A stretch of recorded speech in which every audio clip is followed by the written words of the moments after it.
Delays in discharging people from hospitals, and that means that there are fewer beds available.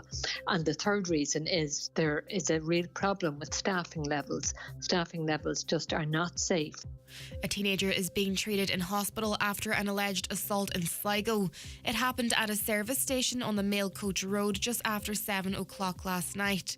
The teenage boy was initially taken to Sligo University Hospital with serious injuries, but was later transferred to Beaumont Hospital in Dublin, where he's receiving treatment.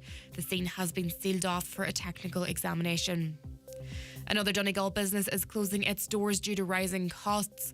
Ardra Butchers will close down this Saturday. In a public post, they say the decision wasn't made lightly, but their business was struggling to survive. It's one of many in the county in recent months. The government is being called on to introduce a national lung cancer screening programme. The Marie Keating Foundation says less than 1/3 of people feel that they don't know the signs or symptoms to watch out for in relation to the disease. 1,850 people die from lung cancer in Ireland every year, with more people here dying from it than any other cancer. Liz Yates, CEO of the Marie Keating Foundation, says a screening programme is key to increase awareness about the disease. It is so important that people go and get themselves checked, because early diagnosis is absolutely key when it comes to lung cancer. And this is why the Marie Keating Foundation is also calling on the government to introduce a national lung cancer screening programme, just such as breast check, cervical check or bowel screen, because that would really improve early diagnosis. Looking out to weather. Cloudy, dull and wet this morning. A band of rain moves off to the north early but is followed by scattered showers, some heavy and squally. The showers will clear away to the north later this afternoon, followed by a mix of sunshine and isolated showers. Highs of 10 to 12 degrees in a fresh and gusty southwest wind. That's all for now. Your next news update is at 10 o'clock. In the meantime, keep up to date with the latest local news on our website, highlandradio.com. For myself and the news team, good morning. Julia, thanks for waiting there, because I'm back with a banger of a car and home insurance quote for you. Jules, my sis lives near you and the potholes are a nightmare. They just are. Why is it so hard to get a good deal on simple car or home insurance? Well, getting a quote from An Post Insurance is never this hard. For car and home insurance that's a little more human, call 0818 22 2222 or visit onpostinsurance.ie. You feel me on the potholes, Jules, yeah? Acceptance criteria, terms, conditions apply. One Direct Ireland Limited trading as An Post Insurance is regulated by the Central Bank of Ireland. One Direct Ireland Limited is a wholly owned subsidiary of An Post. Home insurance underwritten by Aviva Insurance Ireland DAC. Best prices online. The county's #1 talk show, the 9 till noon show on Highland Radio.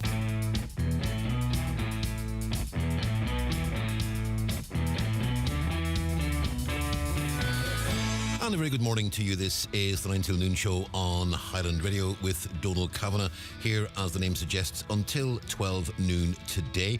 We have lots of contemporary issues to discuss, lots of things to talk about, lots of very interesting guests lined up. But of course, the most important element of this programme is your perspectives on the day's news, your perspectives on what's happening in the world and indeed in the Northwest as well, or the issues you want to hear discussed. You can text us on 086 60 25,000, WhatsApp us on the same number, call us on 074 9125,000, 0035 374 9125,000 if you're outside of the dialing area. And you can of course use social media at Highland Radio on X. We're Highland Hub on Facebook. Comments at Highland Radio if you want to use email. And of course you can watch the show unfold. A number of guests coming through on Zoom and in studio as well. And you can watch all that on our social media channels online, or indeed in our YouTube channel, Highland Radio Ireland. So lots of ways to keep in touch and to communicate with the programme this morning. Carndonagh taking your calls and producing as well. Let's look at the papers and the Finn Valley Voice this morning. East Donegal is perfect location for a RegTech supercluster. Nell Watson is a ethical AI advisor to Apple and president of the EU Responsible AI Office.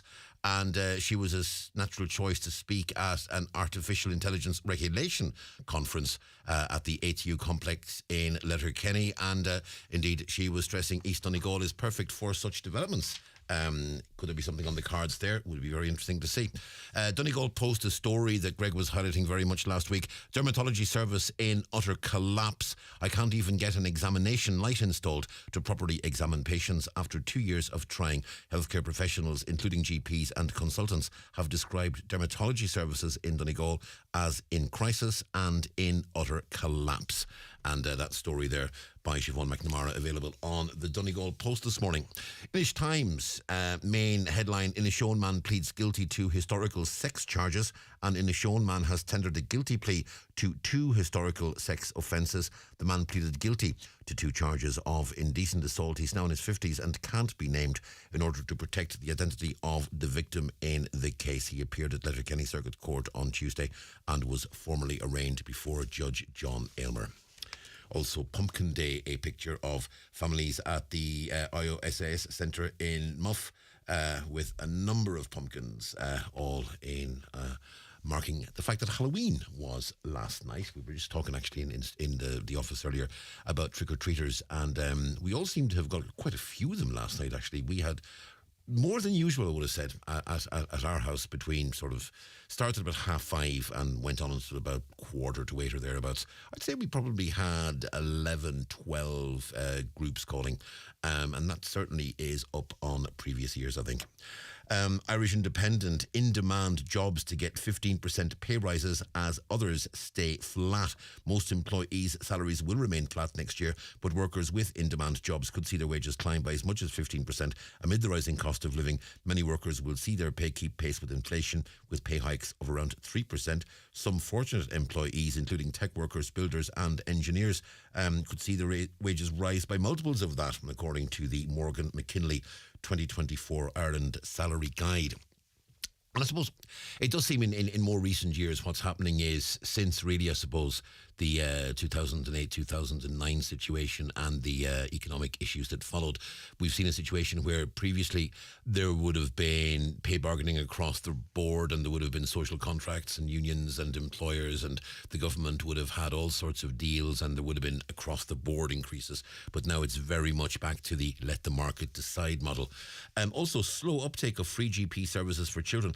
Less than half the number of eligible children aged 6 and 7 have so far been registered for free GP care, despite it being offered for nearly 3 months, while thousands of eligible adults may also be missing out. That's according to the Irish Independent, and a story on that on the inside of the paper as well. And it would be interesting to see what would happen if everyone took up that, because I know there are fears, certainly with the pressure on GPs already, that if there was a huge influx of new patients and new people using the service on the basis that it's available free to them, it could put the GP service under quite serious pressure. So maybe a number of people breathing a sigh of relief that there hasn't been a huge uptake on that particular offer.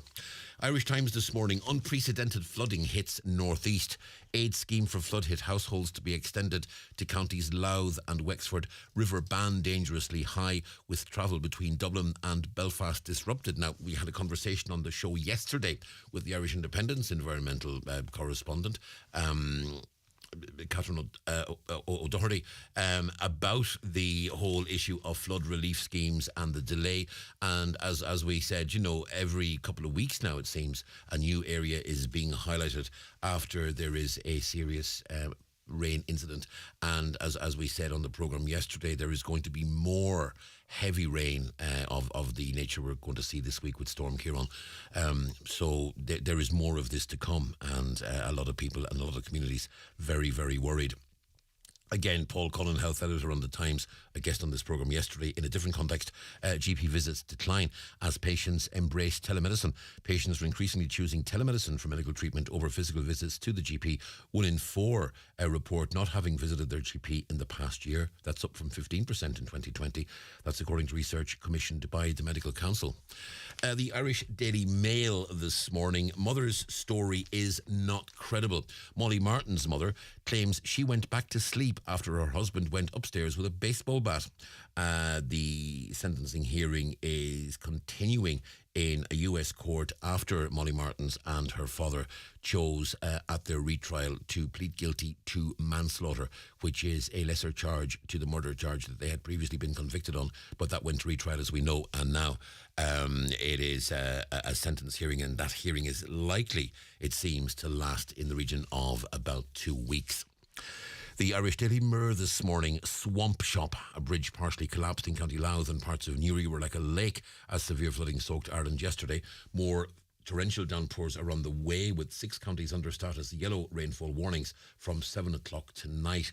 Flood Minister Patrick O'Donovan admitted Ireland was not prepared for what's to come. He added, no country is.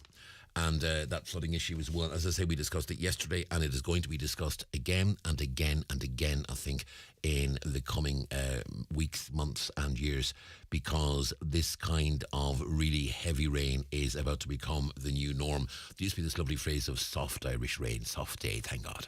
And sadly, the soft days are being replaced, I think, by these much heavier downpours.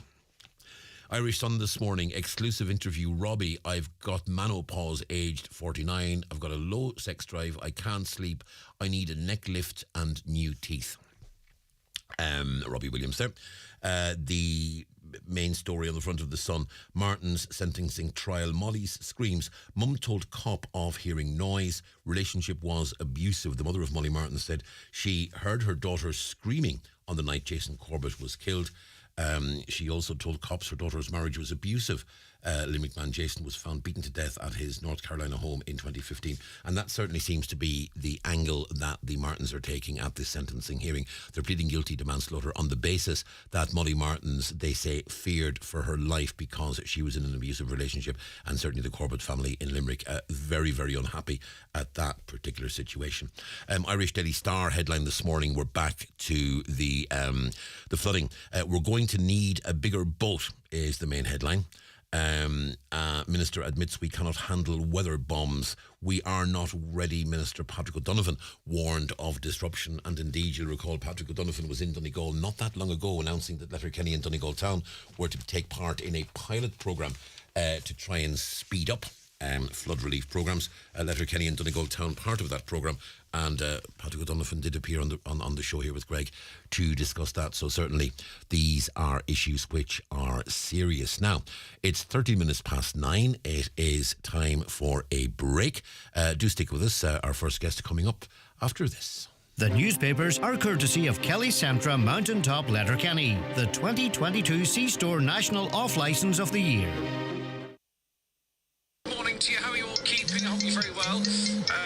Hello, darling. Hope you've started packing. Mum. We're dying to see you this Christmas. The tree's up already. Mum, I don't know how to say this. What's wrong, pet? I can't come home this year. It's just too expensive. Oh, sweetheart. We'll miss you. Sometimes life keeps us apart. But at Highland Radio, no matter where you are in the world, this year we want to make Christmas extra special for one lucky family. We want to bring a family home for Christmas. You can nominate yourself or a loved one.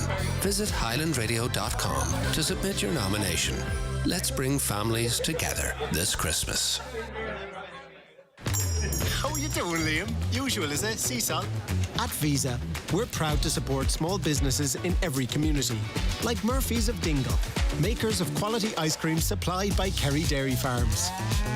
When you shop with an independent business, it multiplies to support your community. Where you shop matters. Visa. Homeowners, it's time to unlock incredible savings on your energy bills. Efficient Renewables is here to reduce your energy consumption, say goodbye to skyrocketing costs, and hello to renewable energy solutions. With no VAT on solar panels and the generous grants for both solar panels and heat pumps, see these innovative systems in action in our state-of-the-art showroom in Newton Cunningham today. Contact Efficient Renewables on 074 97 08320. If you've been the victim of a crime, it can sometimes feel like you've been left in the dark with nowhere to turn for answers or support. But help is always available, no matter who you are or what your background. Victimscharter.ie provides information on translation services, explains your rights, and offers the support you need when you need it most. You have rights, you have support, you have a voice. Find yours in the Victims' Charter. Brought to you by the Government of Ireland. Highland Radio time checks with Expressway. Travel Route 32 from Letterkenny to Dublin when you book online and travel for less. Expressway, bringing you the time at... The time is approaching 16 minutes past 9 o'clock. A very good morning to you. We were contacted by a person in the Twin Towns yesterday to tell us that in Stranraer, the pedestrian crossing near the Finn Valley Centre has been brought forward. Our caller says it used to be further down the road. It's now nearly on the corner. It's so close. It's right next to a school, leisure centre, playground, housing estate and creche. And the caller concerned that this may be the wrong location and may lead to problems. Now, joined on Zoom this morning by Councillor Patrick McGowan. Patrick, good morning to you. Morning, Donal. This crossing, you have been looking into to the issue over the past 24 hours. Are you satisfied with what's happening with this particular crossing? Well, I have been informed by the Roads Office that this is part of the new design manual, that basically crossing should be in line with the footpath. Generally what happens is they're at a junction, when you walk along the footpath and you want to cross the road, the crossings are set back maybe 2 or 3 meters from the actual road itself. And this was the case there at the Finn Valley swimming pool. The crossing, and that was a courtesy crossing. It's not a pedestrian crossing or a pelican crossing. And basically the council yesterday or at the weekend there on Monday got the lining machine out, and they burnt off the old white lines, the black and white lines. They burnt them off and they put them directly in line with the footpath. Apparently the idea is that most people who walk in a straight line, and people weren't stepping to one side to cross and then back again. They're actually walking straight. So what the council have done now with the road lining machine, they have put the lines back in line with the footpath. Apparently it's so that the drivers have clear vision of someone walking along a footpath.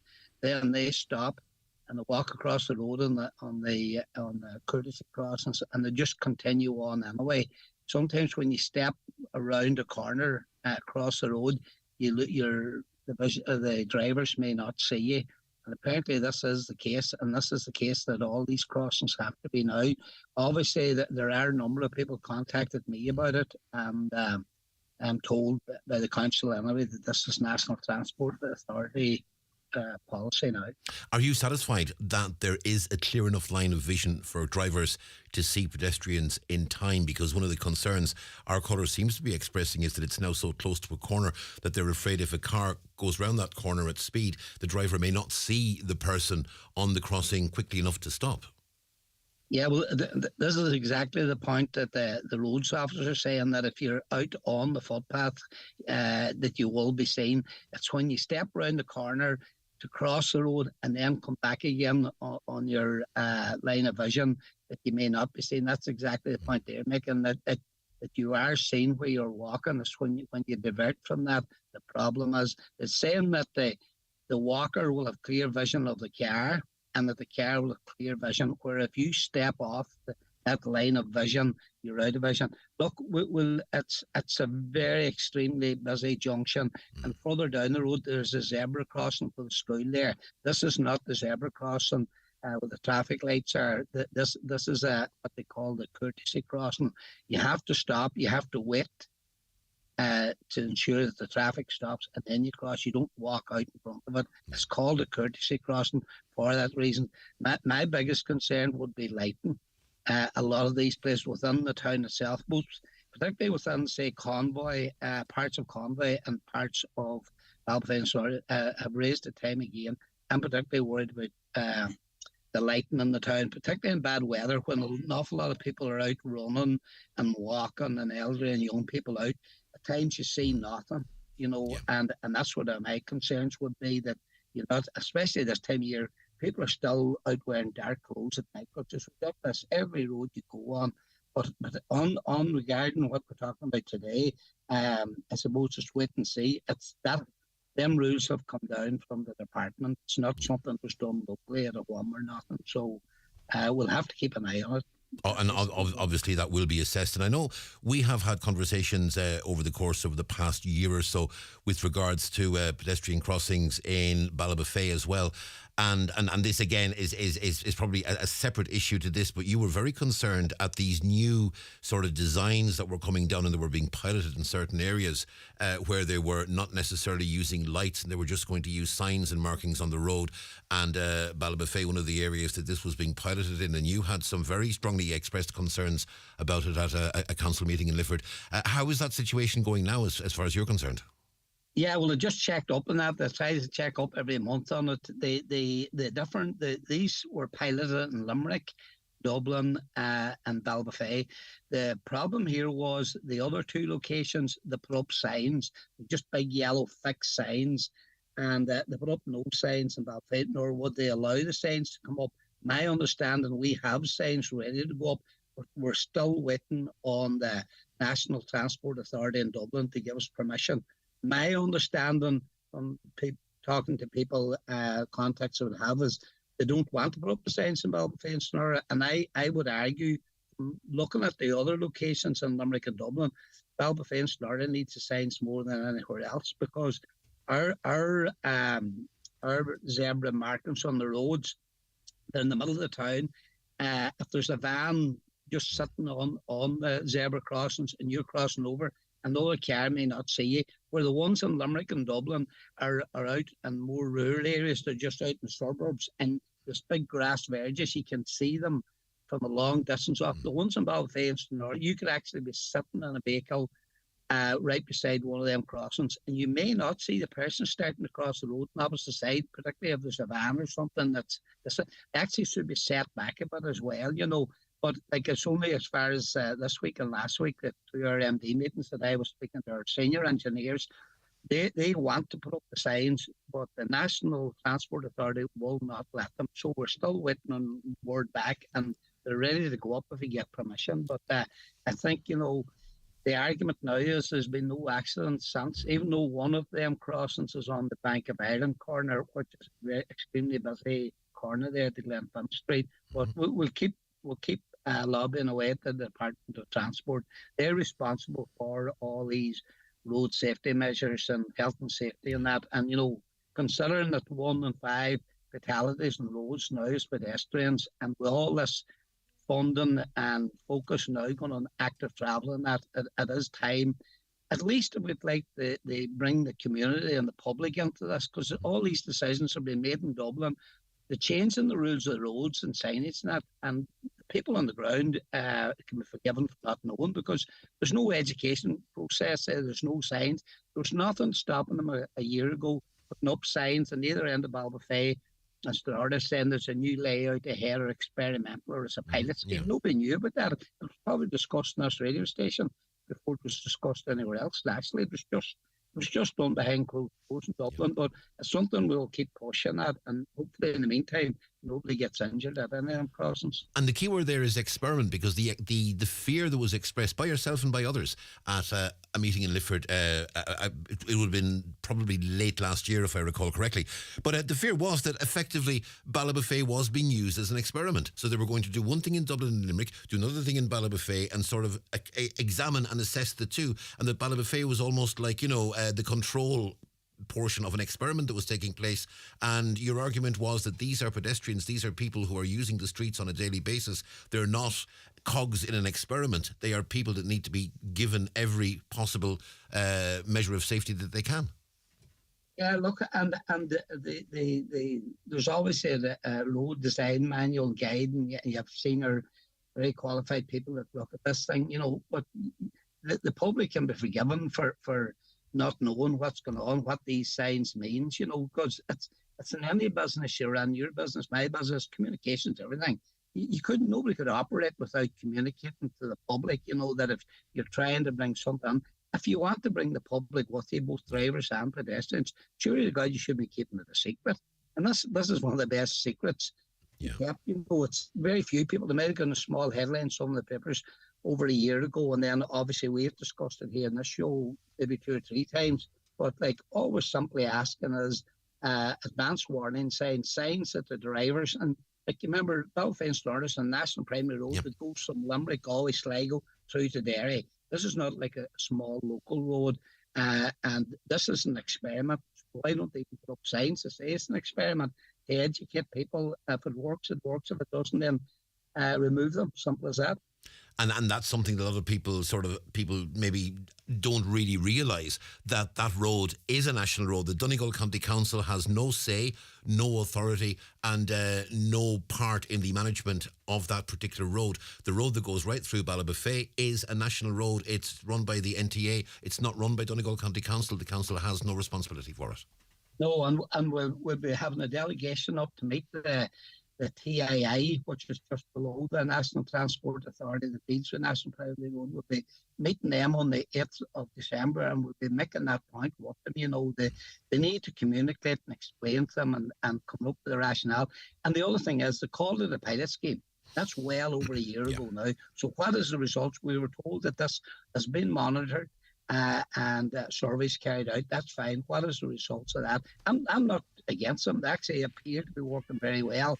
There is the exception. What they want is the Bank of Ireland corner. People feel that's extremely dangerous, and all we're asking for is additional signage. That each one of these zebra crossing markings would have a sign, and they're within the design manual. They're in Limerick and they're in Dublin. And a caller's actually asking with regards to crossings, and I take it this comes across all crossings, both the ones we're talking about on the National Primary Road, but also the one close to the corner there in the Finn Valley Centre. What about road crossings? Is there proper planning in place for moving these crossings? What happens if someone is knocked down? What's the situation? Who's responsible? Yeah, well, it's generally, and it's on the road manual there, that these are allowed. Like, you have to give certain flexibility to the Roads Authority. Like, there's a lot of changes went on National Primary Road for years. Have you seen at one stage, you used to big arrows in the road with a right turn? They were all been burnt off. You also see solid white lines there within towns or the edge of towns. People say, well, how can you cross that to make an entrance into it? But it's in the manual there that you're allowed to cross a solid white line if you're entering the premises. But it's a lot of small writing, but the local authority, I suppose, between them and the National Roads Authority, they do have the authority. There's a lot of discretion within that. But the one thing is, they need to be consistent. We're in the EU. All signage in the EU and Ireland now should be consistent. You shouldn't have different markings and types. The government announced this one. Well, this is a scheme. But, when does the scheme end? When is this a scheme? When is it permanent? And what are the results? There's a lot of confusion here, because you have the one at the Finn Valley Centre, which is a courtesy crossing. Yeah. You have the ones on the main street. Then you have ones with beacons. You have ones with flashing lights. You have ones where you press a button. At the end of the day, people don't know. The important thing is, anyway, you always stop. Nobody has the right just to walk across the road. And as I say, with 1 in 5 fatalities now with pedestrians, coming into the dark, you need to light up, put on bright clothes, and just be careful. And I have noticed myself, in Ballybofey, which I'm on every day, people walk across the road looking at their mobile phones. They're just willy-nilly, and there has to be a wee bit of sort of self-responsibility in this, what I mean? Like, we will keep the pressure on the National Roads Authority, but in the meantime, we just ask people to wear bright clothes and to be careful on the roads. Yeah. Caller asking, will it take a terrible injury or even the death of a pedestrian before these invisible crossings are illuminated? Accidents waiting to happen, terrible planning and bureaucracy from top to bottom. And again, as we say, the ones, and this caller expressing particular concern about that Glenfin Street one that you referenced there yourself. Yeah. And as we say, and I suppose we may as well say it now, this is not down to Donegal County Council, that particular one. That one is Transport Infrastructure Ireland and has been sort of determined in an office in Dublin. Councillor Patrick McGowan, thank you very much indeed for speaking to us this morning. Okay, look, take care, Patrick. That's Councillor Patrick McGowan there. He was joining us on Zoom, and to discuss those particular crossings, I'm sure that will be assessed by the council on a regular basis. And as Councillor McGowan said there is a council delegation going to Dublin to meet with Transport Infrastructure Ireland, formerly the National Roads Authority, and they'll be discussing those crossings and others. A number of people asking questions being asked about the new footpath on on the Millbrae. When is work going to start on that? We're certainly trying to track that down. Caller says, I was driving in Ballabafay for the first time in the dark, and only I knew there was a crossing there. I could have knocked somebody down. The cross at the bank is in the middle of a 4-road junction. It's so dangerous. How is this allowed to happen? Indeed, Councillor McGowan himself did express concern about that particular one himself. As we say, that's one of the ones that is being determined from Dublin, not locally. The council would need to bring that white line machine down around Carrigan's, St Johnson and Newton Cunningham. Not a white line in the middle of the roads to be seen. It's a joke, so says a caller. Now we're going to take a short break and we'll be back after these. Watch the show live now on YouTube, Facebook and at highlandradio.com. There you are, at the counter in your local shop to pay for a coffee and a bun. A little midweek treat. And why not? Only to look up and see the display of scratch cards. And you think, why not treat yourself to an all-cash scratch card too? A win really would be the icing on the cake. With millions in cash prizes to be won instantly, the next time you're in store, ask for any all-cash scratch card. The National Lottery. It could be you. Play responsibly. Play for fun. The Fáilte Ireland Employer Excellence Programme is now open to tourism businesses of every size, from the smallest attraction to the largest hotel. Join hundreds of others already attracting top talent with the Employer Excellence Programme, the mark that will help you hire.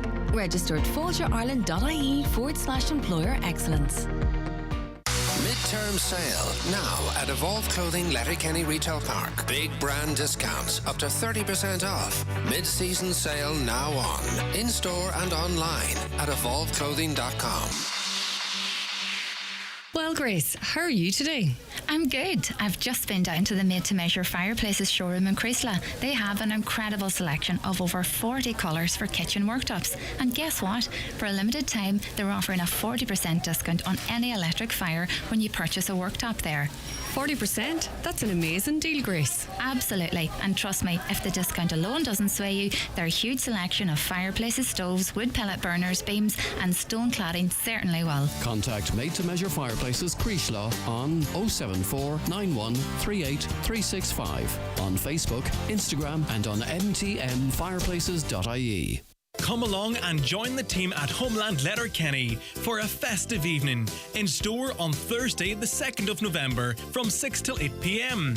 Enjoy festive music and save 20% off Christmas lights and artificial Christmas trees on the evening. Mince pies and refreshments for all. Visit homeland.ie for more information.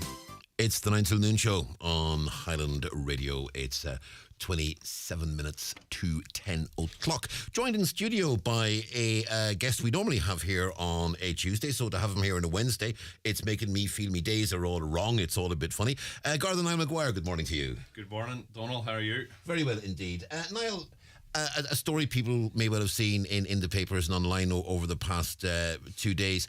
A number of children driving tractors on the N56 in Gortahork last Sunday. Yeah, Donal, we had a massive reaction on our social media pages in relation to this post that we put up.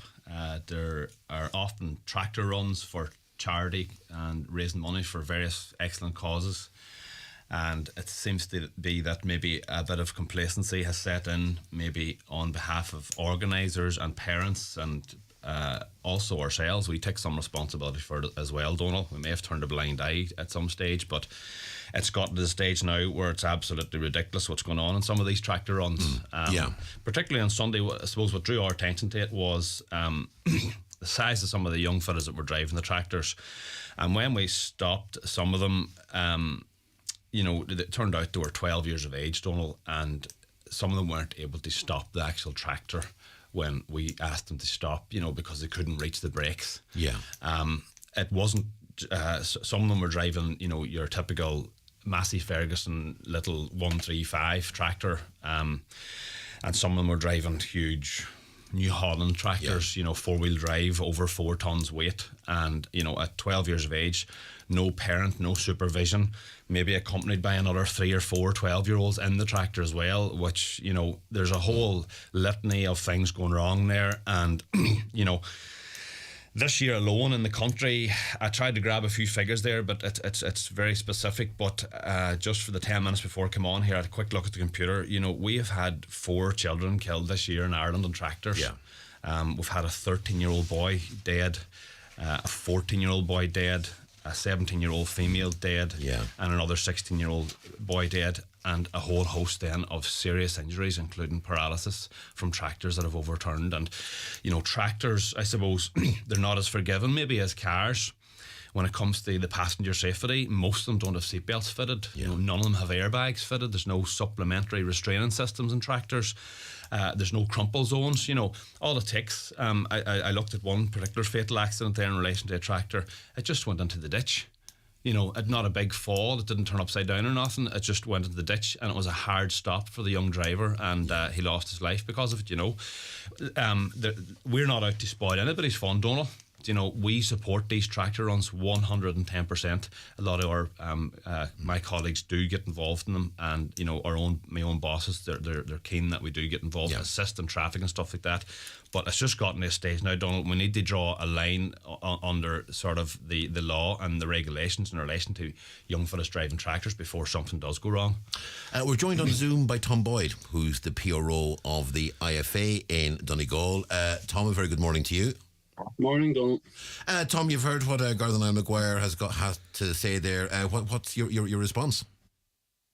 Yeah, look, this is something IFA wouldn't condone at all now. We wouldn't agree with anybody under the age of the regulated age of 16 to get a licence driving a tractor. And look, at the end of the day, it's a major safety issue, as the guard has said there about the accidents that happened, and lives have been lost so far this year. But you have to consider as well that these events are often attended by big crowds, and I know people think that it's for charity and it should be allowed, but at the end of the day, these tractors are very big and powerful, and when you have crowds around, the accidents can happen, especially on at the excitement of your friends being there watching and things like that.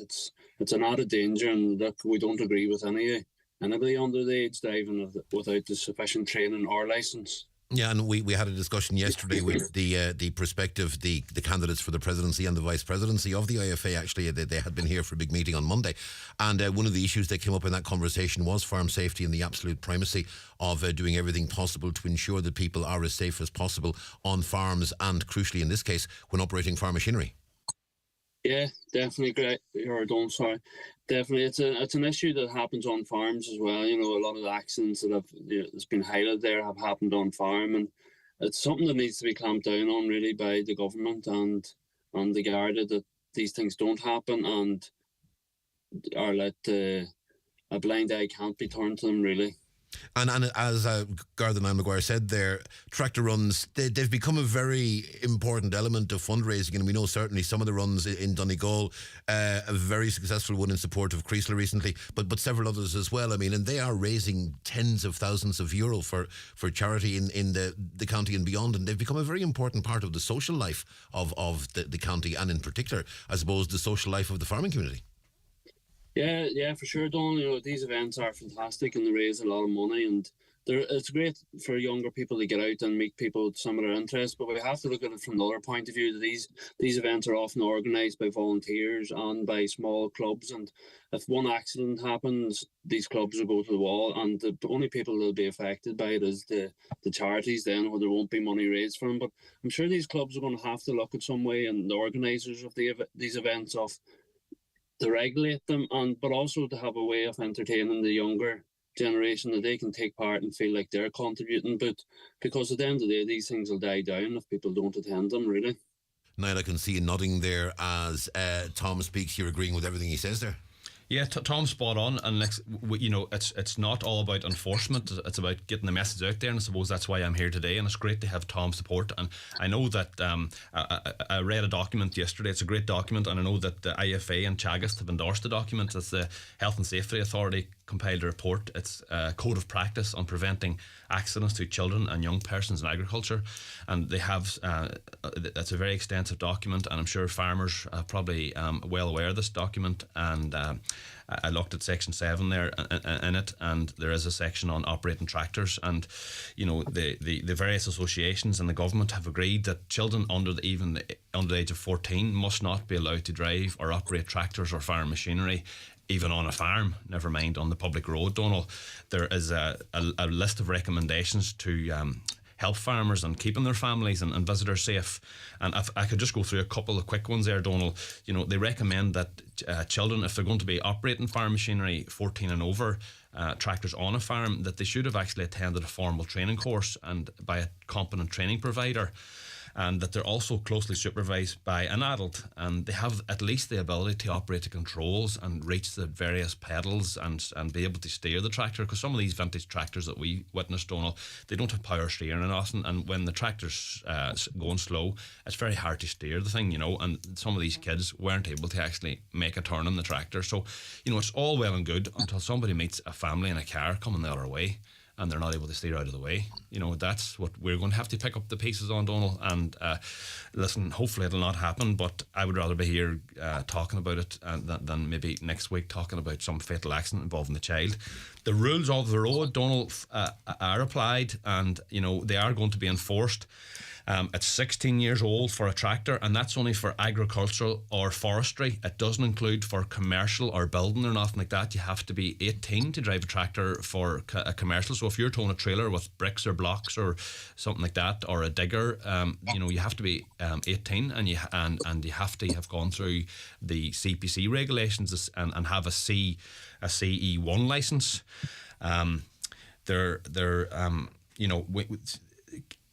Kids, in relation to a seat on a tractor, Donal, the kid can only have somebody beside them if there's a seat provided, and that seat can only be taken up by an adult that held that license for at least 2 years, and they're basically supervising the 16-year-old. So if you see a child and there's another child beside them in the tractor, and when I say child, I mean even a 16-year-old, that's illegal as well, Donal.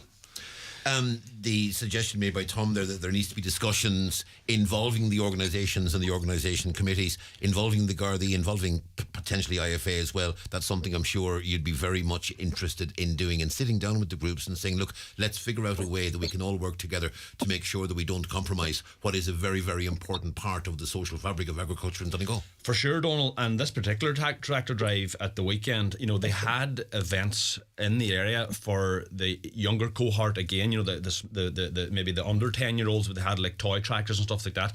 Like, I can't see why we can't think outside the box and maybe have an event in a closed area for the kids that are too big for the small tractors and they want to drive their dad's tractor, maybe in a closed field under supervision. Get a bit of instruction maybe with the various farming organisations, because we want to see these tractor runs go on and we want to see them operated safely, Donal. Tom, it seems that from what Niall is saying and from what you're saying, there's very much agreement between the two of you. There could be some very good discussions come out of this. Yeah, definitely. Looking if any of the motor club organisations or clubs are listening, just to get in touch with any of us, and we will try and work along with them. And I suppose it's something you could run alongside the tractor event as a training thing for the younger folk, have that running while the tractor runs on or whatever. It has to be a positive move forward. We can't come back on here next month and give out again about it happening at another run, or the fact that these tractor runs had to be cancelled because there were so many underage drivers. Has to be a positive move forward to let this continue, really. Okay, well, thank you very much indeed, Tom Boyd, for speaking to us this morning. That's quite encouraging in terms of what you were saying, what Niall is saying. There's very much agreement across the board here, and I think we probably do have a situation here where there can be movement forward. And Niall, are you're happy obviously with what Tom has been saying? You've been nodding as he's been speaking, so it's clear you're both on the same page. It's clear there's agreement on what needs to happen, so hopefully it can happen and this situation can improve. Donal, I'm delighted to have the support of Tom. We've also had multiple phone calls in relation to this from other parents that were being pestered by their kids. Mammy, can I take the tractor? And they said no. They made the right choice and said no. Now, unfortunately, there was some parents that maybe didn't make a good decision and let their kids out. So it's one rule for everybody, Donal, I'm afraid. We're not out to spoil anybody's fun, but at the same time, we're responsible for everybody's safety on our road network. Okay, well, Carndonagh Maguire, thank you very much indeed for speaking to us. Tom Boyd, again, thank you as well. We're going to take a short break. Back after these. ESB Network's online account puts the power in your hands to learn more about your electricity usage from your smart meter, regardless of who your electricity supplier is. to apply for a new home or business connection to the electricity network, or to discover how you can earn rewards by taking more control of your electricity usage. Go to esbnetworks.ie to sign up for your online account. ESB Networks, energising your everything. At On Post, we believe in giving you more power over how you bank. That's why AIB and Bank of Ireland customers can now lodge and withdraw money at any of our 900 post offices across Ireland 6 days a week. That's right, your bank is in your post office for personal and business banking alike, meaning you can bank wherever you live or work. Visit your local post office or onpost.com/everydaybanking. On Post, your money for your world. Allied Irish Banks plc and Bank of Ireland are regulated by the Central Bank of Ireland. Hi folks, Gavin here from Divers Hyundai in Letterkenny to tell you about 2 Grand Tuesday, our one-off used car sale event. This Tuesday, November 7th, all used cars at Divers will have €2,000 off the listed prices online. Yes, that's 2 grand off every car for one day only. No gimmicks, no games, no joke. That's 2 Grand Tuesday, this coming Tuesday at Divers Hyundai, Canal Road, Letterkenny. We're open 8 a.m. to 8 p.m. on the day. For details, see diversgarage.ie. Highland Radio weather updates brought to you by Grant. From condensing oil and HVO biofuel boilers to heat pumps and underfloor heating, you can trust Grant to heat your home. Visit grant.ie. Well, the rest of the country is being hit, particularly in the south and southeast, by Storm Ciarán over the next 2 days. Not as bad in the northwest, but we're certainly not escaping everything. Cloudy, dull and wet this morning. A band of rain moving off to the north early. That's going to be followed by scattered showers, some of them heavy and squally. The showers will clear to the north later this afternoon. That'll be followed by a mix of sunshine and isolated showers. Highs of 10 to 12 degrees Celsius in a fresh and gusty southwest wind. Now, tonight will be cloudy, but it will stay mostly dry apart from some lingering isolated showers.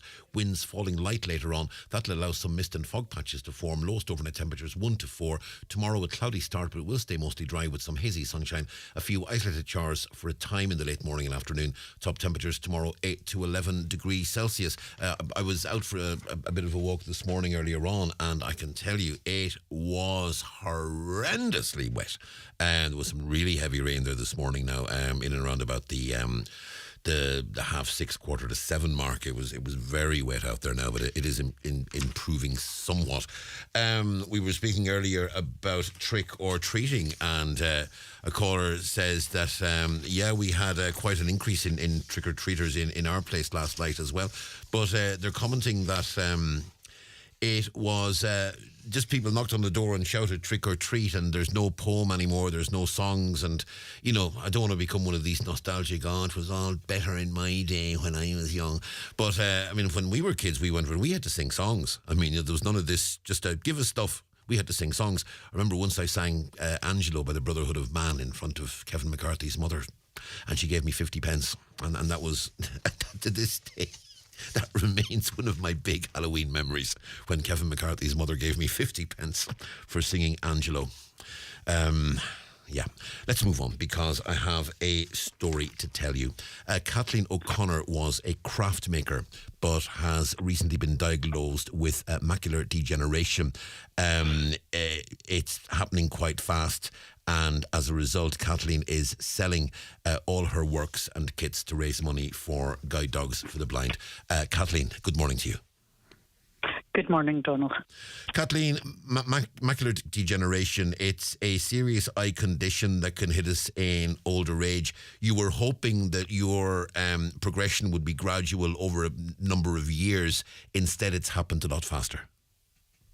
Yes, it did. I was diagnosed in 2019 at the end of the year, and this said probably it would take 7 or 8 years to really develop. By the end of about 4 or 5 months, my sight had deteriorated a lot, and it was quite scary. But it has gradually now got worse. I don't see facial features or anything like that. I can't tell the difference in colours. And worse still, I can't drive. Yeah. So it's just a nuisance. And particularly for yourself, because you were a craft maker, which obviously has now been severely compromised, and as a result you've decided to embark on what I'm sure is this really difficult decision to sell all your works and your kits. Well, it was a difficult decision. It's mainly materials for crafts. Donal, I think I thought I was going to live to 126 for the amount of stuff I have. It's quite scary. Somebody said the other day, you've more stuff than Moors and Derry had. So it's time to get rid of it. My son also said that if I died, the first person that would phone would be Skip Hire. So I'm glad to be getting rid of it for that reason. And this is taking place in Carn. It is in the Wesley Hall in Carn on Friday, the 10th of November, from 11 till 3. And a lot of the items are €1. I just want to get rid of as much as I can for the cause. Now, you are still knitting and crocheting, because you can do that by touch rather than by sight. Yes, I can do that by touch.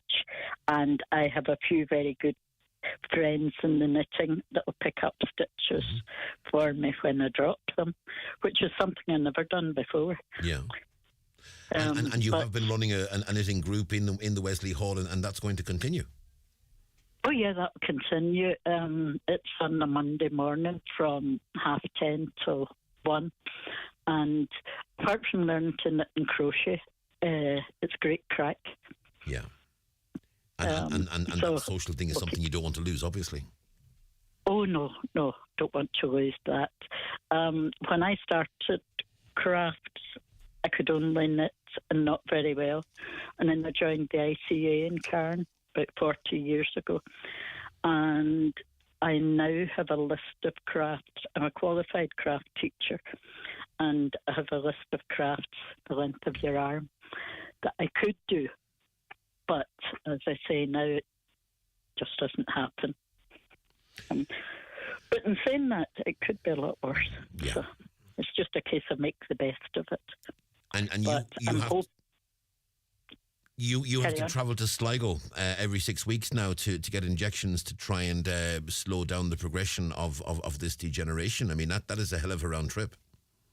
It is. It's quite a nuisance to be that far away, but it's good to have it, and the staff in Sligo are very, very good. So, no, it's just what it is. People think, getting injections into your eyes, that must be awful. But it's one of the advantages of being nearly blind. You don't see it coming. Yeah. The injection. So that works quite well. I do miss things like reading. Yeah. Although, I must admit, you started me on Audible books. You did an interview with Steve Kavanagh. Oh, I remember that. Good while ago. Great author, Steve Kavanagh. Great author. Oh, he's terrific. Yeah, absolutely. He really is. Eddie Flynn was just great, his person in the books. Mm-hmm. But so now I Audible most of the time, and it's great. And thank you very much. Oh, you're welcome. And I just did the latest Stephen King book on Audible. Finished it actually at the weekend. Right. I would still use Audible. In fact, I would go walking. I would tend to listen to audiobooks and podcasts rather than music. Funnily enough, actually, because I listen to music at home, but I tend to listen to books when I'm walking. Still, we still read, but it's really at least we're in an age where we have access to so much now online that we can get all that. I mean, I remember there was a day when, you'd hear adverts for newspapers for the blind, where effectively the days, a paper that was 2 day old would be recorded onto cassettes and sent out to people in the post. So people got to listen. People got to listen to a newspaper that was 3 days old on a cassette recorder. So at least, it's some bit of, we can listen to books and novels and so on and so forth.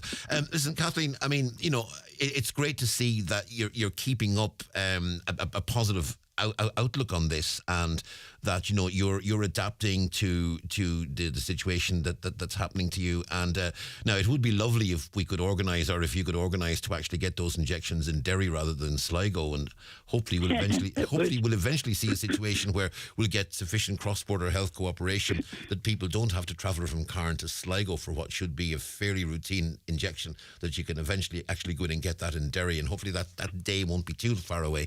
And maybe that's a campaign for another time, but certainly it's something I'm sure that you'd welcome. Yes, it definitely would be. What happens when you go is, I would safely say 70% of the patients are from Donegal on the days that I go. And different times I've gone in and somebody said hello, and I'll look and it's maybe a neighbour 3 doors up that is going for the same thing, In Sligo, In Sligo, yeah. But as I say, everybody's been so good. The National Council for the Blind, Letterkenny, they've been terrific. And they've been so helpful with magnifying glasses and things like that. Although at this stage, I'm past that stage now. But no, they've been very good. And my friends and family have been terrific. I'm not planning to get a guide dog anytime soon. My sister and my husband, they kind of take me about. So at the minute, I don't need a guide dog. I had said to a friend, I'm more a cat person. And she very kindly sent me something on Facebook. It was a guide cat. And it had harness and everything on it, and it was standing at the top of a cliff with a man, and it kind of nudged the man forward. So that's put me off the guide cat. Yeah, I'm not sure cats are going to ever, serve humanity the same way dogs do somehow. No, I don't think so. I think I'll pass on the guide cat. Absolutely. Kathleen, it's been lovely to speak to you. Thanks very much indeed for sharing your story. We wish you all the best. That sale is taking place, as you said, at the Wesley Hall in Carn on Friday week, which is the 10th of November. It's between, was it 11 and 3? Yes, that's right. Yeah. Kathleen, and I'm sure there'll be people from all over will be coming to please God, to take part. As I say, most of the things are going for €1. Yeah. And there's everything you could imagine. I don't think I've not got anything that somebody might need. Yeah, and in the craft world. Yeah, and I have no doubt that Danny and all the people involved in NCBI in Donegal and further afield will be absolutely delighted with that level of support that's coming from you. Thank you very much indeed, and we wish you all the best. Kathleen, have a great day. Thank you. Okay, you take care. Bye now. That's Kathleen there speaking to us from Carn, and it's lovely to see that Kathleen is keeping a positive outlook on the situation. Macular degeneration, it's a difficult thing, and certainly anything to do with the eyes is a worry. It's always going to be a concern. It's always going to be something that, we depend so much on our eyes, and, when something goes wrong with them, it is a worry. It's a huge... it is a huge worry. There is no doubt about that. This is the 9 till noon show on Highland Radio. Just to remind you, if you want to get in touch with the programme, you can do so. You can text us or WhatsApp us on 086 60 25,000. We are also available on the phone. Caroline taking your calls, 074 91 25,000. Or if you prefer, you can go online and you can contact us via X at Highland Radio or Highland Hub on Facebook.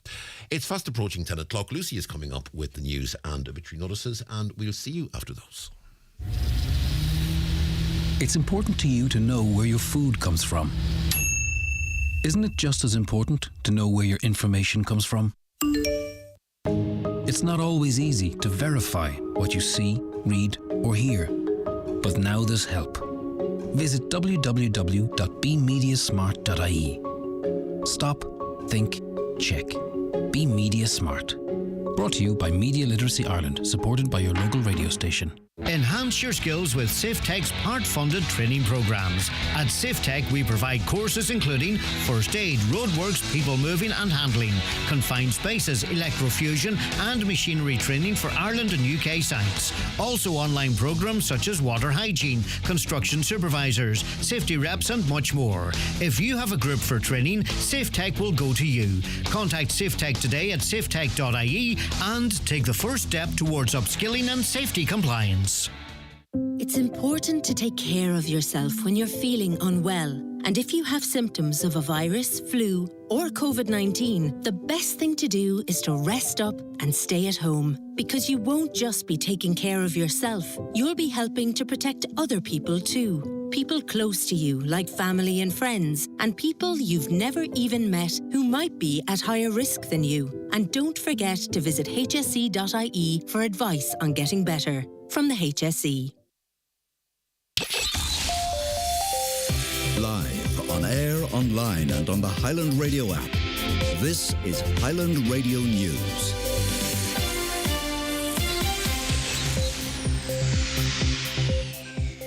Good morning, it's Lucy Peoples with the news at 10 o'clock.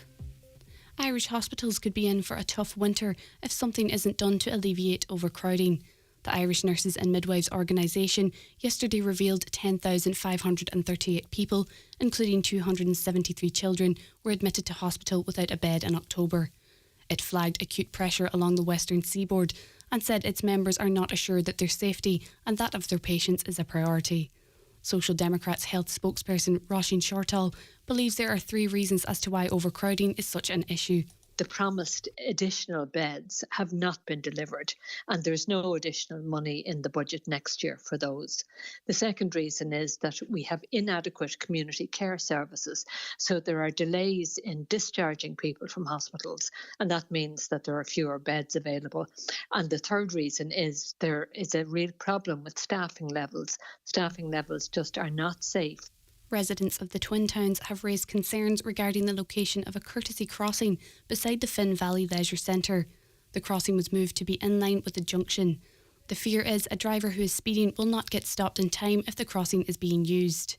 However, Councillor Patrick McGowan says the change is to align with a new national transport policy. It will see that the crossing will be in line with the footpath towards Millbrae and will ensure drivers can get a clear visualisation of pedestrians. Apparently the idea is that most people who walk in a straight line, and people weren't stepping to one side to cross and then back again. They're actually walking straight. So what the council have done now with the road lining machine, they have put the lines back in line with the footpath. Apparently it's so that the drivers have clear vision of someone walking along a footpath, then they stop and they walk across the road on the courtesy crossings. It emerged yesterday that children as young as 12 have been caught driving tractors during a local tractor run in West Donegal over the weekend. Garda Niall Maguire told Donal Kavanagh on this morning's 9 till noon show of the dangers of driving tractors at this age. We have had 4 children killed this year in Ireland on tractors. We've had a 13-year-old boy dead, a 14-year-old boy dead, a 17-year-old female dead, and another 16-year-old boy dead, and a whole host then of serious injuries, including paralysis from tractors that have overturned. And, you know, tractors, I suppose, they're not as forgiving maybe as cars when it comes to the passenger safety. Most of them don't have seatbelts fit. It's hoped Ireland will soon have closer ties with South Korea as an Irish delegation heads there this week. Taoiseach Leo Varadkar, alongside Ministers Simon Coveney, Charlie McConalogue and Simon Harris, are travelling for talks with the President of Korea. They will hold a series of meetings to open up new trade, investment and education links with the world's 12th largest economy and the 4th largest economy in Asia. Taoiseach Leo Varadkar says this week's mission will reflect what they do around St Patrick's Day. We've decided that as a new approach, every autumn there'll be a trade mission led by the Taoiseach with a number of other ministers, and we're going to focus on countries that we would maybe visit less often, particularly countries outside of the European Union, and to bring a number of ministers and all the different agencies. Another Donegal business is closing its doors due to rising costs. Ardra Butchers will close down this Saturday. In a public post, they say the decision wasn't made lightly, but their business was struggling to survive. It's one of many in recent months. Officers in Strabane are investigating after a suspected deer poaching incident on Curlish Road in Drumquin at the weekend. A deer carcass was found in the area and reported to police at around 4:15 p.m. on Sunday afternoon. 2 men were reportedly seen in the area where the carcass was found in a field. Anyone who was in the Curlish Road area between 3:30 p.m.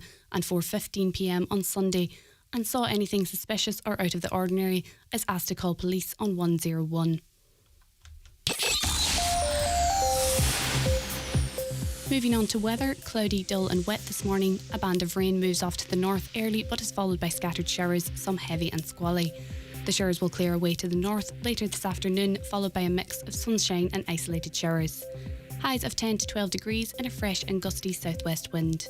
That's all for now. Your next news update will be at 11 o'clock.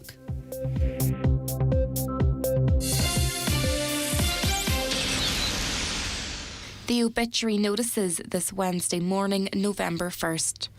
The death has occurred of Bridget Harold ní Toner, Glenswilly, New Mills, reposing at her son Colm and daughter-in-law Sheila's residence, Glenswilly, New Mills, today and tomorrow. Funeral Mass on Friday at 11 a.m. in St Columba's Church, Glenswilly, with burial afterwards in the family plot in Kilfeek Cemetery. Funeral Mass can be viewed live via the parish webcam.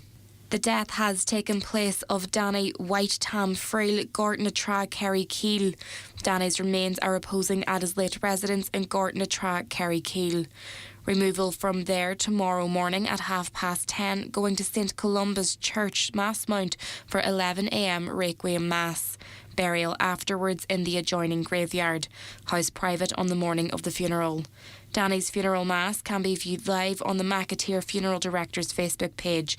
Family flowers only please. Donations in lieu if desired to Pieta House, care of any family member or at pieta.ie. The death has occurred of Terence Owens, 26 Blue Cedars Ballybuffet, reposing at his late residence today from 10 a.m. to 10 p.m. with rosary at 9 o'clock. Funeral from there tomorrow morning at 10 a.m. for 11 o'clock Requiem Mass in St Eunan's Cathedral, Letterkenny. Burial is afterwards in the family plot in Newleck Cemetery. Funeral Mass can be viewed live on churchservices.tv. Family flowers only. Donations, if desired, to the Donegal Hospice, care of any family member or Con McDade Funeral Director. The death has taken place of Brian Lake, O'Gara Villas, Moville. Brian's remains are reposing at his home. Family time please from 11 o'clock tonight and on the morning of the funeral. Funeral Mass will take place tomorrow at 12 noon in St Mary's Church, Ballybrack, followed by burial in the adjoining cemetery. Family flowers only. The death has occurred of Aki O'Donnell, 13 Willowbrook, Letterkenny, and formerly of Creed Smith's, Letterkenny. Funeral Mass today at 12 noon in St Eunan's Cathedral, Letterkenny, with burial afterwards in Newleck Cemetery. Funeral Mass can be viewed live on churchservices.tv. Family only this morning before the funeral, please. Family flowers only. Donations, if desired, to the Donegal Hospice, care of any family member or Con McDade Funeral Directors. The death has taken place of Tony Gillespie, Mulvey House, Strabane, and formerly of 9 Olympic Drive, Strabane. Requiem Mass is currently taking place in St Mary's Church, Melmount at 10 o'clock, with cremation afterwards in Lakelands Crematorium at 1 o'clock. No flowers, please. Donations in lieu to a charity of your choice. The Requiem Mass can be viewed live via the parish webcam. The death has occurred of Paddy McGlynn, Ardiskin, Donegal Town, and formerly of Garvin, Glenfin. Requiem Mass this morning at 11:30 in St Patrick's Church, Donegal Town, with burial immediately afterwards in Clare Graveyard.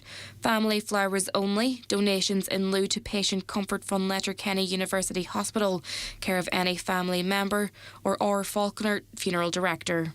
The death has taken place of John Jared Gallagher, Moreau, Dunfanaghy. Funeral Mass in Holy Cross Church, Dunfanaghy this afternoon at 1 o'clock, with burial afterwards in the adjoining cemetery. Mass can be viewed live on mcnmedia.tv. Family time today, please, before the funeral. Family flowers only, please. Donations in lieu to cancer research, care of any family member or James Harkin Funeral Director. The death has taken place of John James McCrossan, 11 Tristan Road, Strabane. Funeral leaving his home this morning at 11:20 for Requiem Mass in the Church of the Immaculate Conception, Strabane at 12 noon. Interment afterwards in Strabane Cemetery. Donations in lieu of flowers please to Parkinson's Oma branch, care of Quigley Funeral Director, Strabane. The Requiem Mass can be viewed live via the parish webcam. The death has taken place of Billy Davis, Drummadone, Glen McQuinn, Letterkenny.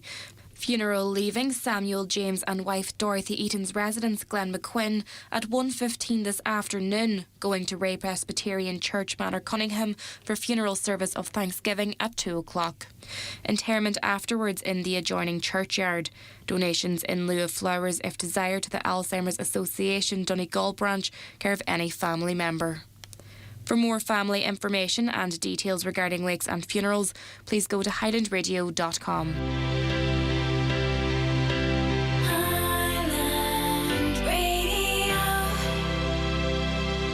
Looking for the perfect gift?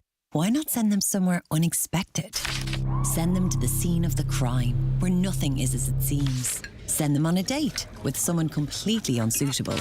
Send them to another land, a place where no roads lead to.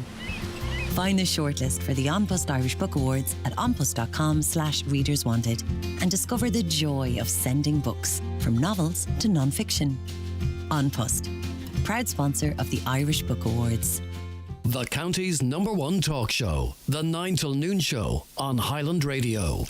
Welcome back to the second hour of the show this morning. We were speaking to Carndonagh Maguire and Tom Boyd of the IFA about young people driving tractors. Caller says we see this quite steadily on the roads. Young boys on tractors driving flat out, some of them on mobile phones. It's ridiculous the amount of young ones out on the roads these days. Go to some petrol stations at weekend evenings and you'll see many tractors there having meetups. If you drive a car, you have to abide by the rules of the road. The same needs to apply for taxi drivers. Another caller says, I note the Garda mentioned the Farming Code of Conduct Section 7 says children under 14 should not be allowed to drive a tractor. If the legislation says you must be 16 to hold a tractor licence, how is that document acceptable? What is required for a person to drive a tractor on the road? My understanding and my recollection from what Garda Maguire said is that the 14 is the minimum age at which young people should be driving tractors on a field on a private farm within the confines of the farm. 16 is the age at which you can hold a tractor licence under certain circumstances to drive a tractor on the road. But the 14, as I understood what he said, the 14 referred to the minimum age at which a young person should be allowed to drive a tractor on a farm itself. That was what I took up, and if I'm wrong about that, I apologise, but that's my understanding of what Niall said. Children as young as 10 are allowed to drive cars at some diffing yards. How is this allowed to happen? It's putting ideas into their heads that they can drive and handle a car, and that needs to be addressed. Caller says Main Street in Newton Cunningham has been closed today due to roadworks. There is no clear diversion in place. There was no notification to residents that there would be a road closure this week. Questions being asked by our correspondent there. Going back to the crossings in Ballybofey, caller says, I have to say that crossing at the Bank of Ireland in Ballybofey is a disgrace. What's wrong with the Road Safety Authority to allow the likes? Now, as we heard from Councillor McGowan, there was an experimental traffic light pedestrian crossing system being implemented by Transport Infrastructure Ireland, which controls that road because it is a national primary road that goes through Ballybofey. They have implemented this experimental layout in Ballybofey. There are also experimental layouts in Dublin and in Limerick. The Dublin and Limerick ones have signage, the Ballybofey ones does not, and that's part of this pilot experiment that began last year. That's the situation as it stands. Before we go to a break, just want to address an issue in Derry. Caller says we went last night to Derry for the Halloween event. It was fantastic until we got back to the car park in the Foyle side. The barrier broke and no cars were allowed to leave. We had to wait an hour and a half with a car full of tired children. When we approached the workers and said the barrier was now off, could we not just leave? We were told no, because they were trying to work out a way to make and they were trying to make a way that people who parked there could pay. A brilliant night was destroyed up to this point. Would not attend the event again. Now, we got a response from Foilside, and I'll just read that response to you.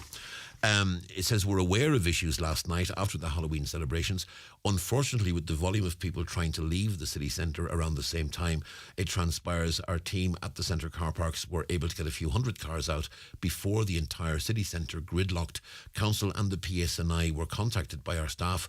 Unfortunately, no provision had been put in place for this. We had many extra staff in place, but despite their best efforts, city centre traffic management was not arranged, and we'll be addressing the issue today with Derry City and Strabane District Council and the PSNI to ensure this doesn't happen for future council organised events. That's the response we've had from Foilside. So, yes, there were issues yesterday in Derry after the fireworks. It's Wednesday morning. It is 10:15. Going to take a short break. Back after these, and if you're a Highland Radio NCBI bingo player, then grab your books, grab your pencils, and it's time to hand you over to Kevin. It's time for NCBI Bingo on Highland Radio.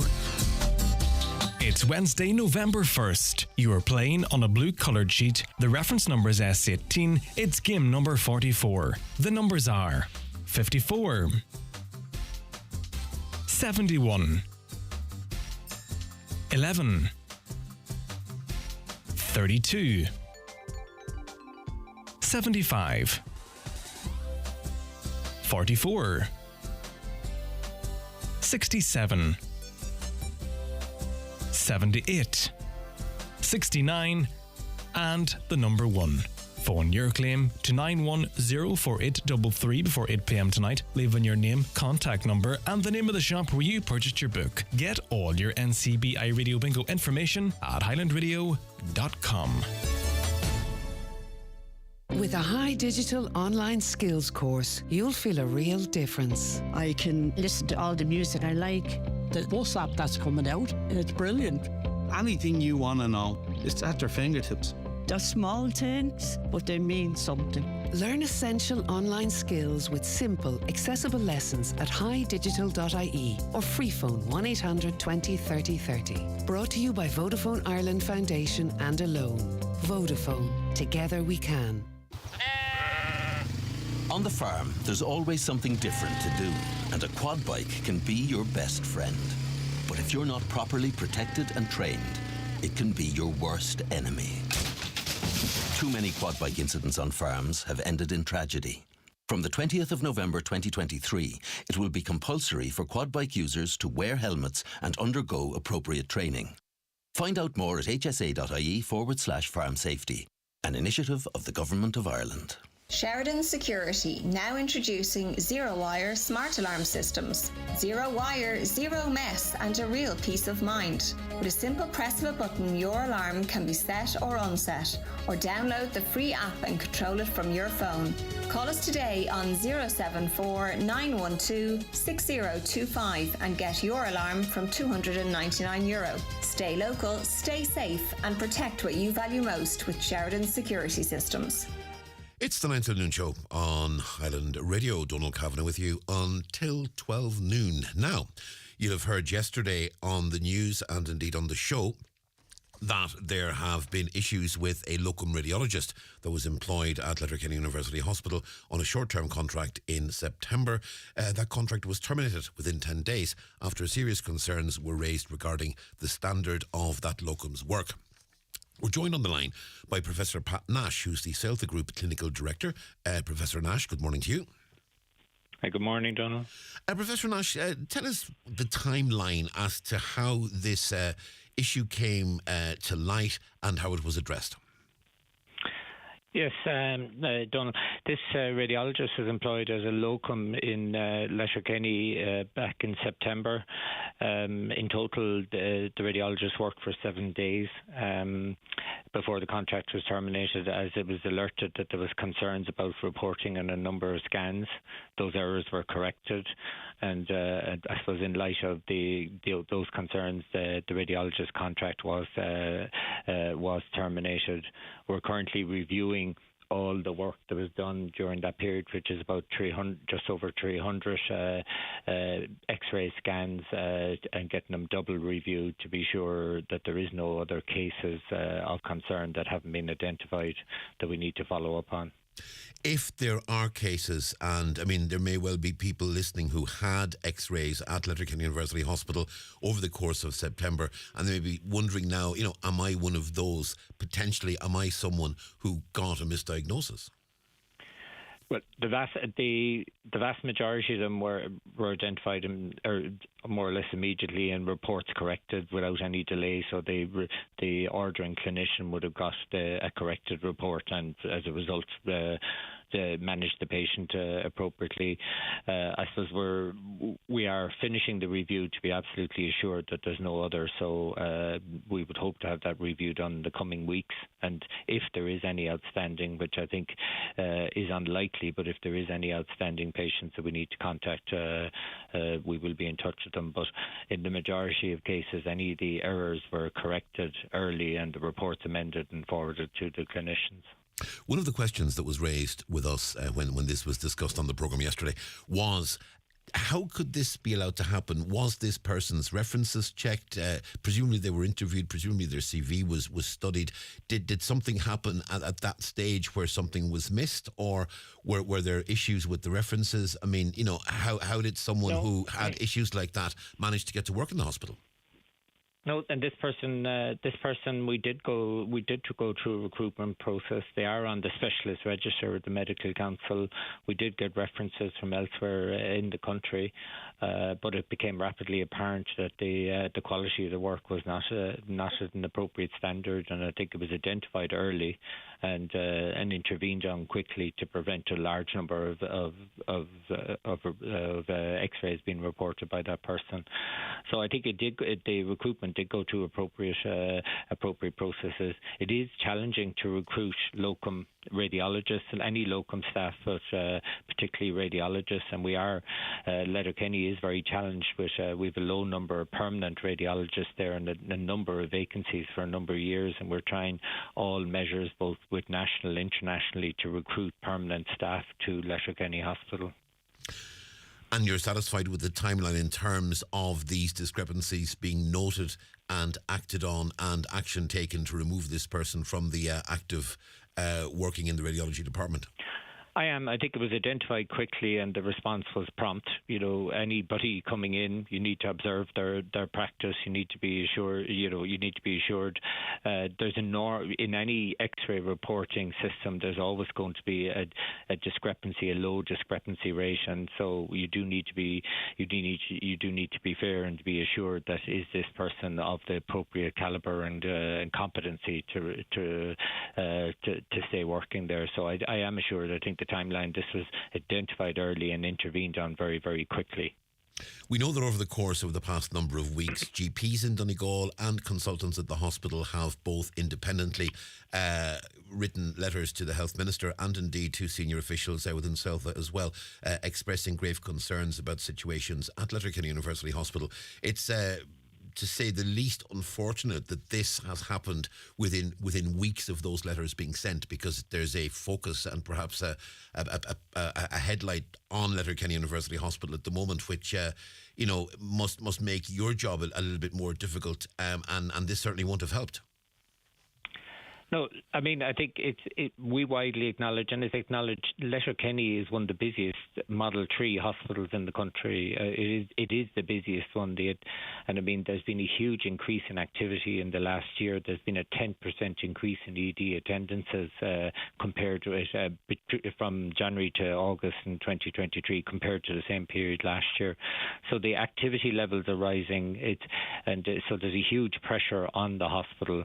There is a two-storey modular unit extension to the ED being progressed, and I think that's essential because it is an extremely busy hospital with rising attendances, and we need to have the infrastructure and staffing to be able to manage that volume of patients. And I think by far within our region, which is from Galway to Letterkenny, we have 4 Model 3 hospitals. This is by far the busiest Model 3 hospital, other than Model 4, which is Galway University Hospital, but Mayo, Sligo, Portiuncula, it's much busier, much higher levels of activity.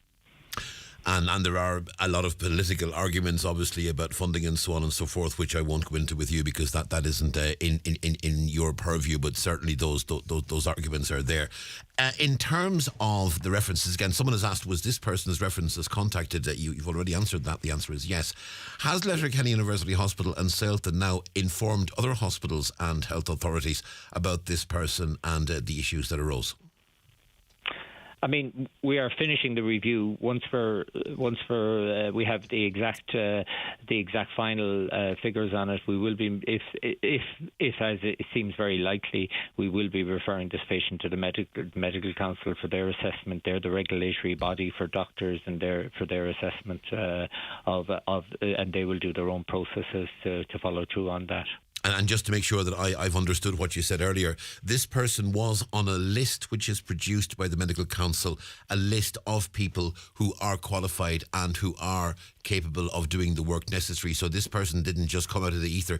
This person was on a Medical Council list of qualified professionals. Yeah. I mean, any specialist doctor has to go through an accreditation. You know, if they come from outside Ireland, or if they're trained in Ireland, you have to be approved by the Medical Council with your certificate of specialist training, that you're of an appropriate competence to work and as a specialist. And this consultant had that specialist certification with the Medical Council. Does there need to be a review of how that is organised and how effective that certification and registration process is, given what's happened here? Well, I think the Medical Council, I can't speak for the Medical Council. They're the regulatory body and an independent regulatory body that I, as a doctor, and all doctors are accountable to. And I suppose if the concerns that seem apparent are borne out with the final review, we will be referring that person to the Medical Council for their assessment. Well, we'll certainly wait to see what happens with that. In the meantime, Professor Pat Nash, thanks indeed for speaking to us this morning. Thank you.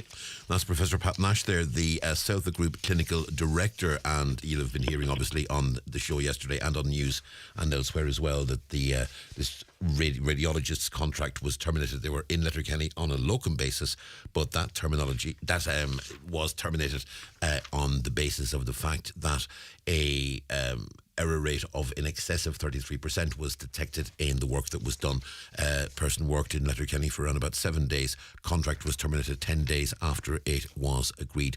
And as Professor Nash said to us there, they're completing their internal review and they'll be passing those details on to the Medical Council. But it did confirm to us that this person was registered with and on an approved list of medical professionals, which was presented to the hospital by the Medical Council.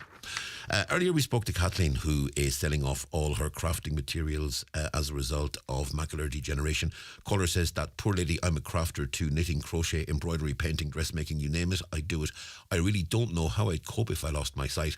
Please tell her she is in my thoughts and prayers. Now, the one thing I will say is Kathleen did make it quite clear that she was continuing her knitting, she was continuing her crochet on the basis that she does those by touch rather than by sight, and she is continuing to run the knitting group that she has run for several years now in Carndonagh as well, so she's not completely turning her back on the crafting issue. Caller asks, why is there so much antisocial behaviour around Halloween? Students from an area putting fireworks in glass bottles and setting them off into crowds thinking they're funny. Don't they realise the injuries that could happen to themselves and to others? Also, we have a email in, and I'll just read this to you briefly. Tonight at approximately 9:45, a firework was deliberately thrown at my home in Donegal. There was a loud explosion of red and orange outside my kitchen window. The house filled with an acrid gunpowder smoke or smell. My kitchen window was open. I was cooking. I checked my CCTV. It showed someone throwing a lighted firework onto my front lawn at my gates in front of my boat. It then exploded and took off, hence the massive red-orange explosion. I called the Gardaí, who attended later. I surveyed my property by torchlight and found the explosion crater on the front lawn and the debris cardboard firework capsule, which would account for the explosion explosion. It was red peony with titanium tail. There's a large debris field at the side of my house where the explosion occurred. Gardaí now have the cardboard tube for fingerprinting and DNA analysis. I am treating this as an attempted arson. Had it come in the window of my house, it would have been on fire, and potentially worse, a fatal, non-fatal burn injury could have occurred. Hopefully the cardboard tube will have enough evidence to catch the assailants. Had the firework gone in another direction, it could have incinerated my fishing boat or severely damaged the vehicles parked at my home. Given the forensic investigation that would ensue, I would encourage the assailants to come forward. Now, fingerprints and DNA are powerful tools, and these people will be caught. So says our email correspondent there, and there's nothing really we can add to that. We're going to take a short break. Back in a moment when we'll be discussing the Northwest Energy Conference. Watch the show live now on YouTube, Facebook and at highlandradio.com. This is an emergency appeal from UNICEF for children affected by the crisis in Gaza. Right now, hundreds of thousands of children are in extreme danger. They need medical supplies, shelter and clean water. UNICEF is on the ground in Gaza. Please donate now at unicef.ie. Thank you. We're sorry to inform you of yet another delay. No, not the train this time, it's John. He's delayed getting his eyes tested. If he's accidentally sat in your lap, knocked over your suitcase or kissed you instead of his wife, we can only apologise. John has now been informed that eye tests and glasses from the €69 range at Specsavers are free with PRSI or medical card, so there's no need to delay booking an appointment. Find out more at specsavers.ie. John, can you get off my lap? St Columba's College Stranorlar. Open evening for 6th class primary students, their parents or guardians will take place on Thursday the 9th of November at 7 p.m. in the school hall. A copy of the student's birth cert and PPSN are required to complete the application form. Test drive the Suzuki Vitara at Barry Brown Cars Milford at their test drive weekend on Saturday 4th and Sunday 5th of November and avail of the 0% finance offer. That's right. Secure your 241 Suzuki Vitara at 0% interest on November 4th and 5th at Barry Brown Cars Milford, your main Suzuki dealer in Donegal. Finance subject to status, terms and conditions apply. Do you currently have vacancies that need urgently filled? Have you tried various ways to find new staff but didn't succeed? Let Highland Radio help you source and fill your current vacancies in the most cost-effective way. Simply sign up to our new job spot and we will tell our listeners about your vacancies both on air and online. Every Monday, Wednesday and Friday during our primetime shows, we will broadcast the latest job opportunities across the Northwest and into counties Derry and Tyrone. All job listings will be available online at highlandradio.com. For more information, contact the advertising team on 07491 25322 or email advertising@highlandradio.com. Highland Radio, we're here for you. It's the 9 till noon show on Highland Radio. A very good morning to you. Let's talk energy and energy sustainability. A very important conference coming up in Derry in 2 weeks' time. 2 weeks tomorrow, actually, being co-hosted by the Derry and Letterkenny Chambers. It's the Northwest Future of Energy Conference. It takes place in the Everglades Hotel on Thursday, November 16th. Delighted to be joined on Zoom this morning by Jamie Delargy, who is going to be the MC at that particular event. Jamie, good morning to you. Good morning, Donal. Jamie, this is a very important event because the energy debate, and in particular the sustainable energy debate, is one which continues to rage and is going to become all the more important in the coming years. Yeah, that's exactly, I think, what should be our focus because, you know, when you look at these business conferences, and I host them, you know, they're important in their own way, but this crisis we're facing of global warming is something that we all have to address. And, you know, we are required to live up to, you know, our commitments. And the fact of the matter is that at this time, we're seeing actually some good news on gas and electricity prices. Some tariffs are coming down today, but there is the obvious chance that they could rise because we've seen, you know, the World Bank has been warning the cost of crude oil could rise to $150 a barrel if the war in the Middle East escalates. So there is the prospect, the possibility that we could pay in much higher prices for energy. And the more that we are able to generate energy on this island for ourselves, the more potentially we can be insulated from those price shocks. So that's one reason. That's sort of a self-interest. But the other thing is that, as I was mentioning, global warming is an enormous problem, and it seems, I think, a little bit remote because we're all focused on the issues of the day. But the reality is, we have got to do our bit to save the world. It's as important as that. And so that's why this conference, okay, it's one of a number of events, but this conference is an important element in this whole battle to try and save our planet. There's a huge debate coming down the line with regards to offshore wind energy, and we know that certainly areas around Lough Foyle, areas off Inishowen, areas off Derry indeed have been identified as being very suitable for offshore energy developments. We've seen a number of very successful ones in other countries in Europe. There's one major one off Ireland at the moment, off Arklow. Now, when you get into a debate like that, you are moving into a situation where on the one hand, wind energy, really, really important. On the other hand, a sustainable fishing sector, really, really important as well. So there are a lot of conversations to be had with regards to the sustainability of one sector versus the sustainability of another, and can two sectors coexist side by side? And conferences like this perhaps are important areas where those conversations can start.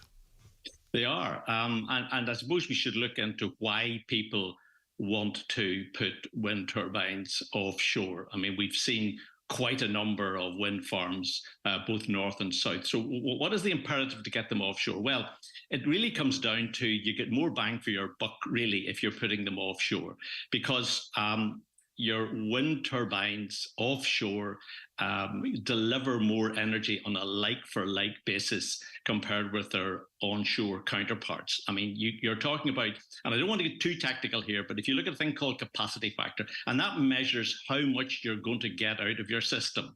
And now, potentially, if you had a 100 megawatt wind farm onshore over the period of let's say a year, you might expect to get that operating at 25%. So it's equivalent to a 25 megawatt sort of fossil fuel generator on all the time. Offshore, it's 40%.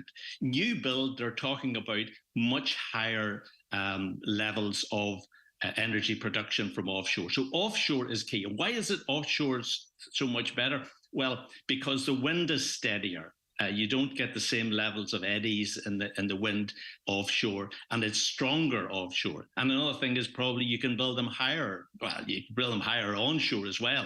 The higher you go, the bigger the wind turbines, the more you're going to get. So in a sense, what I mentioned was get more bang for your buck. Maybe should modify that in the sense you're getting more out of the system is probably a more accurate way of putting it. So that's why we need to go offshore, even though, as you say, there are issues that people are concerned about with fisheries. And we have to balance our priorities. But offshore is the way to go. There's no doubt about it. Yeah. One of the other issues that's being discussed here is competitiveness, and that's important because these are businesses, these are chambers of commerce, these are representative bodies that represent business, and ultimately a business needs to turn a profit. So businesses absolutely want to do their bit for the environment. Businesses want to ensure that they have sustainable energy into the future. Businesses want to be sure that they're serving their communities, but businesses also want to ensure that they're making money and that they're carrying out their environmental obligations in a way that's cost effective. So there needs to be also discussions about how can things like decarbonisation, how can things like, improving your sustainable energy also coexist with continuing to turn a profit, continuing to be able to pay their employees, continuing to operate as a business. Well, it's not just businesses that face this challenge. I mean, we're all going to have to install greener energy technology.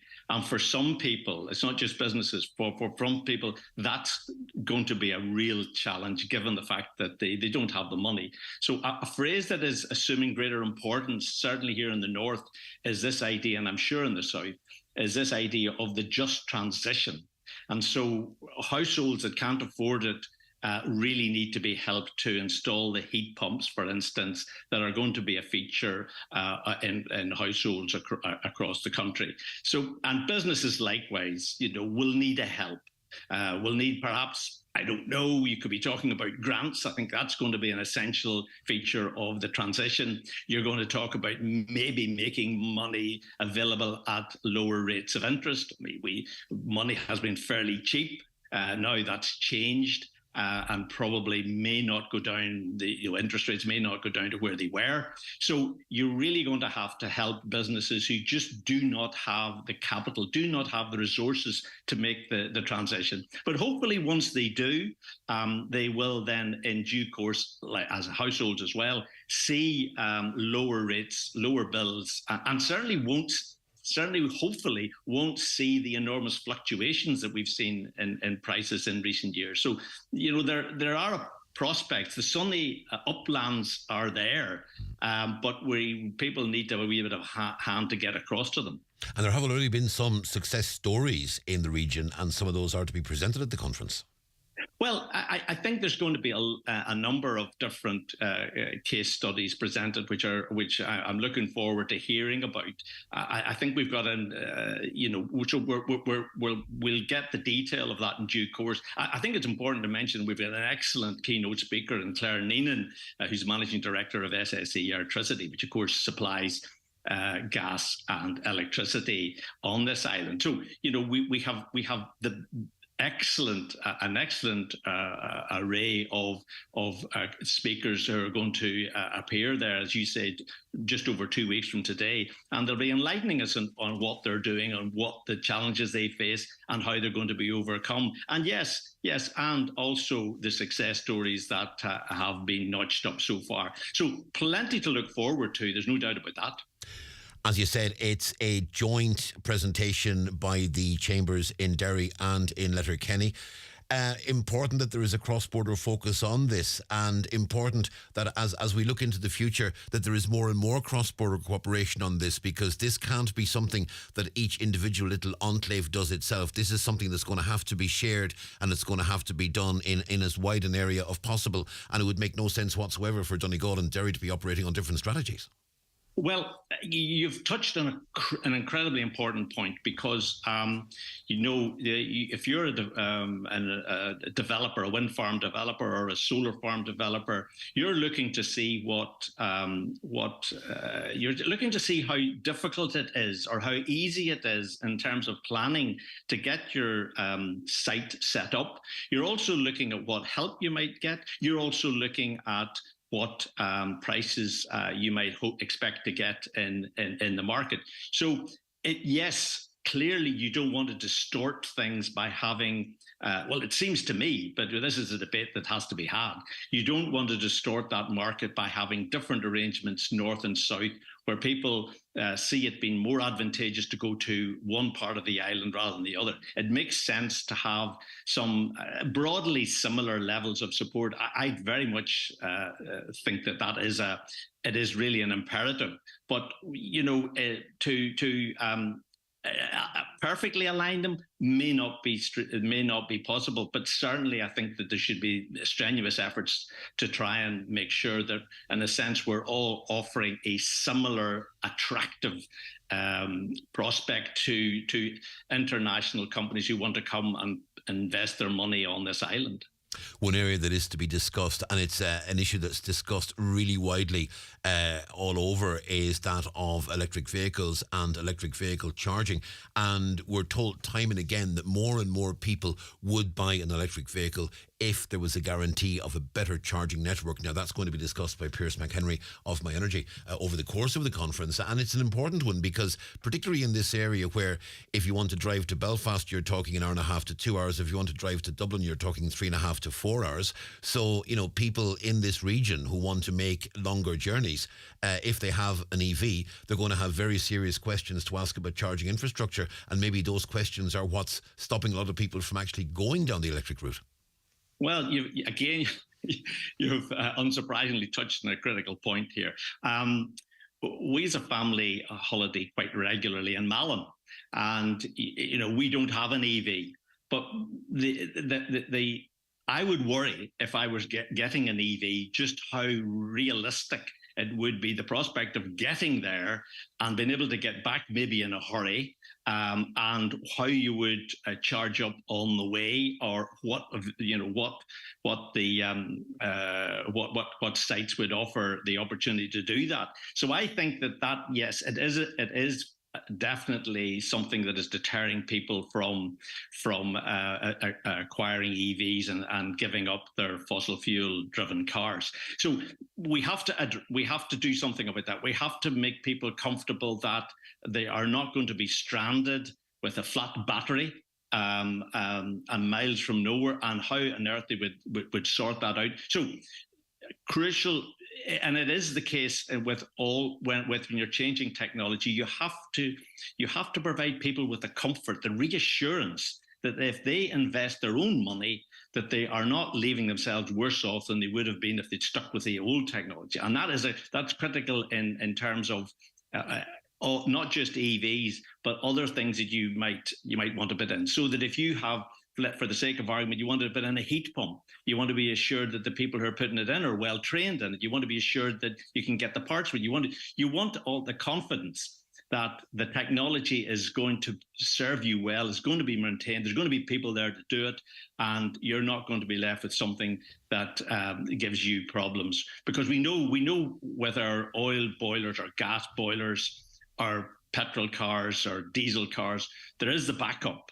And we have to make that leap, and we don't want to make a leap in the dark, is effectively what I'm saying. Yeah, and indeed, when we speak of EVs, I mean, it's not just a matter of householders. I mean, to go back to the business discussion, we know that, for instance, in the Republic, An Post has gone electric with its vans. ESB has gone largely electric with its vans, and Donegal County Council is moving toward going electric. I know the same goes with Derry City and Strabane District Council. They're looking to go electric with many of their vehicles as well. And I'm sure many businesses across the region would like to go electric and look at a more cost-effective fleet decision for them. But again, it's going to be down to that charging network. So, I mean, it's not just the householder going on their holidays or going on a day trip. We're also talking that EV charging infrastructure could be hugely important for businesses, freight delivery services, things like that. I mean, I'm sure a lot of them would like to go electric, but they're not going to go electric if they don't have that reassurance you refer to.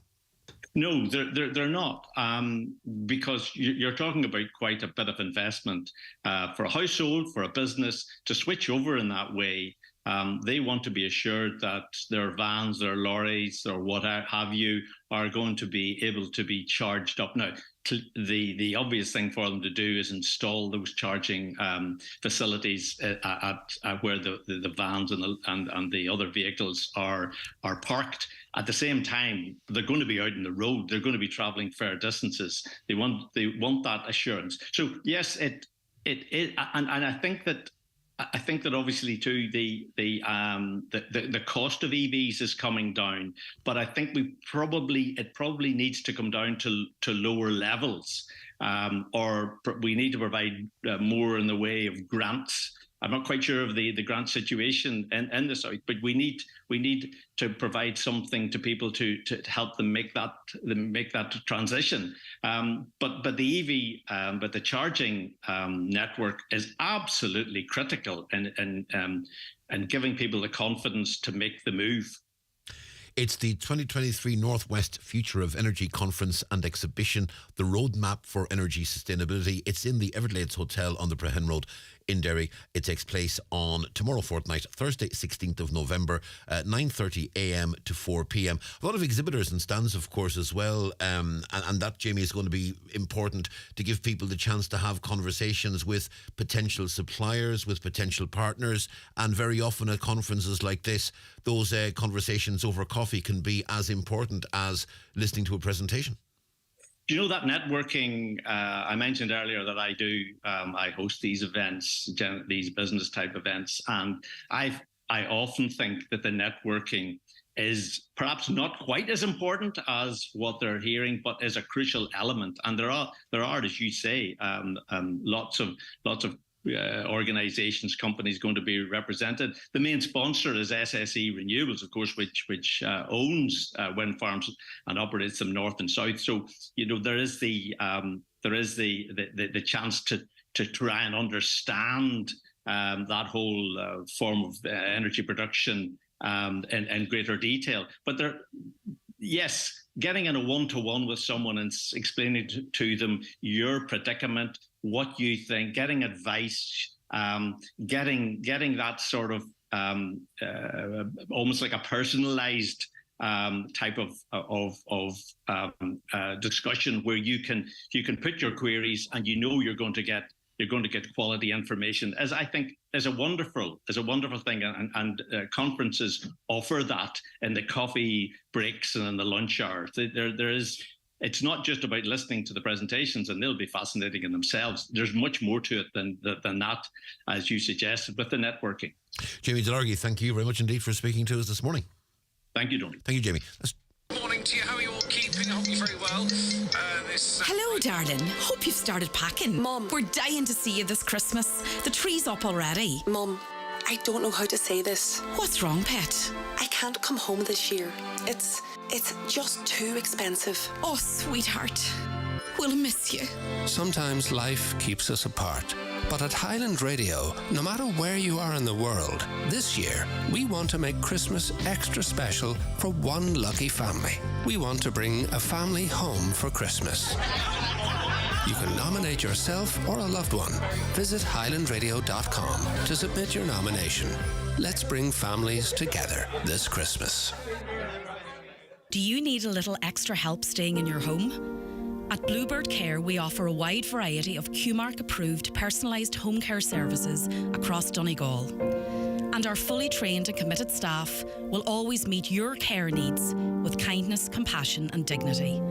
To get your personal home care assessment plan, visit bluebirdcare.ie or call our care team today on 07491 29562 and bring care home. The Opel Open Road event is now on. Discover the incredible Opel range, including Continental Tire's Irish Compact Car of the Year 2023, the Opel Astra. And if you order before December 15th, get a €500 Aldi voucher with your new Astra, Corsa, Mokka or Grandland. All available with flexible payment options. Test drive the entire Opel range now at the Opel Open Road event. Now on at Heron Auto Opel. See heronopel.ie for details.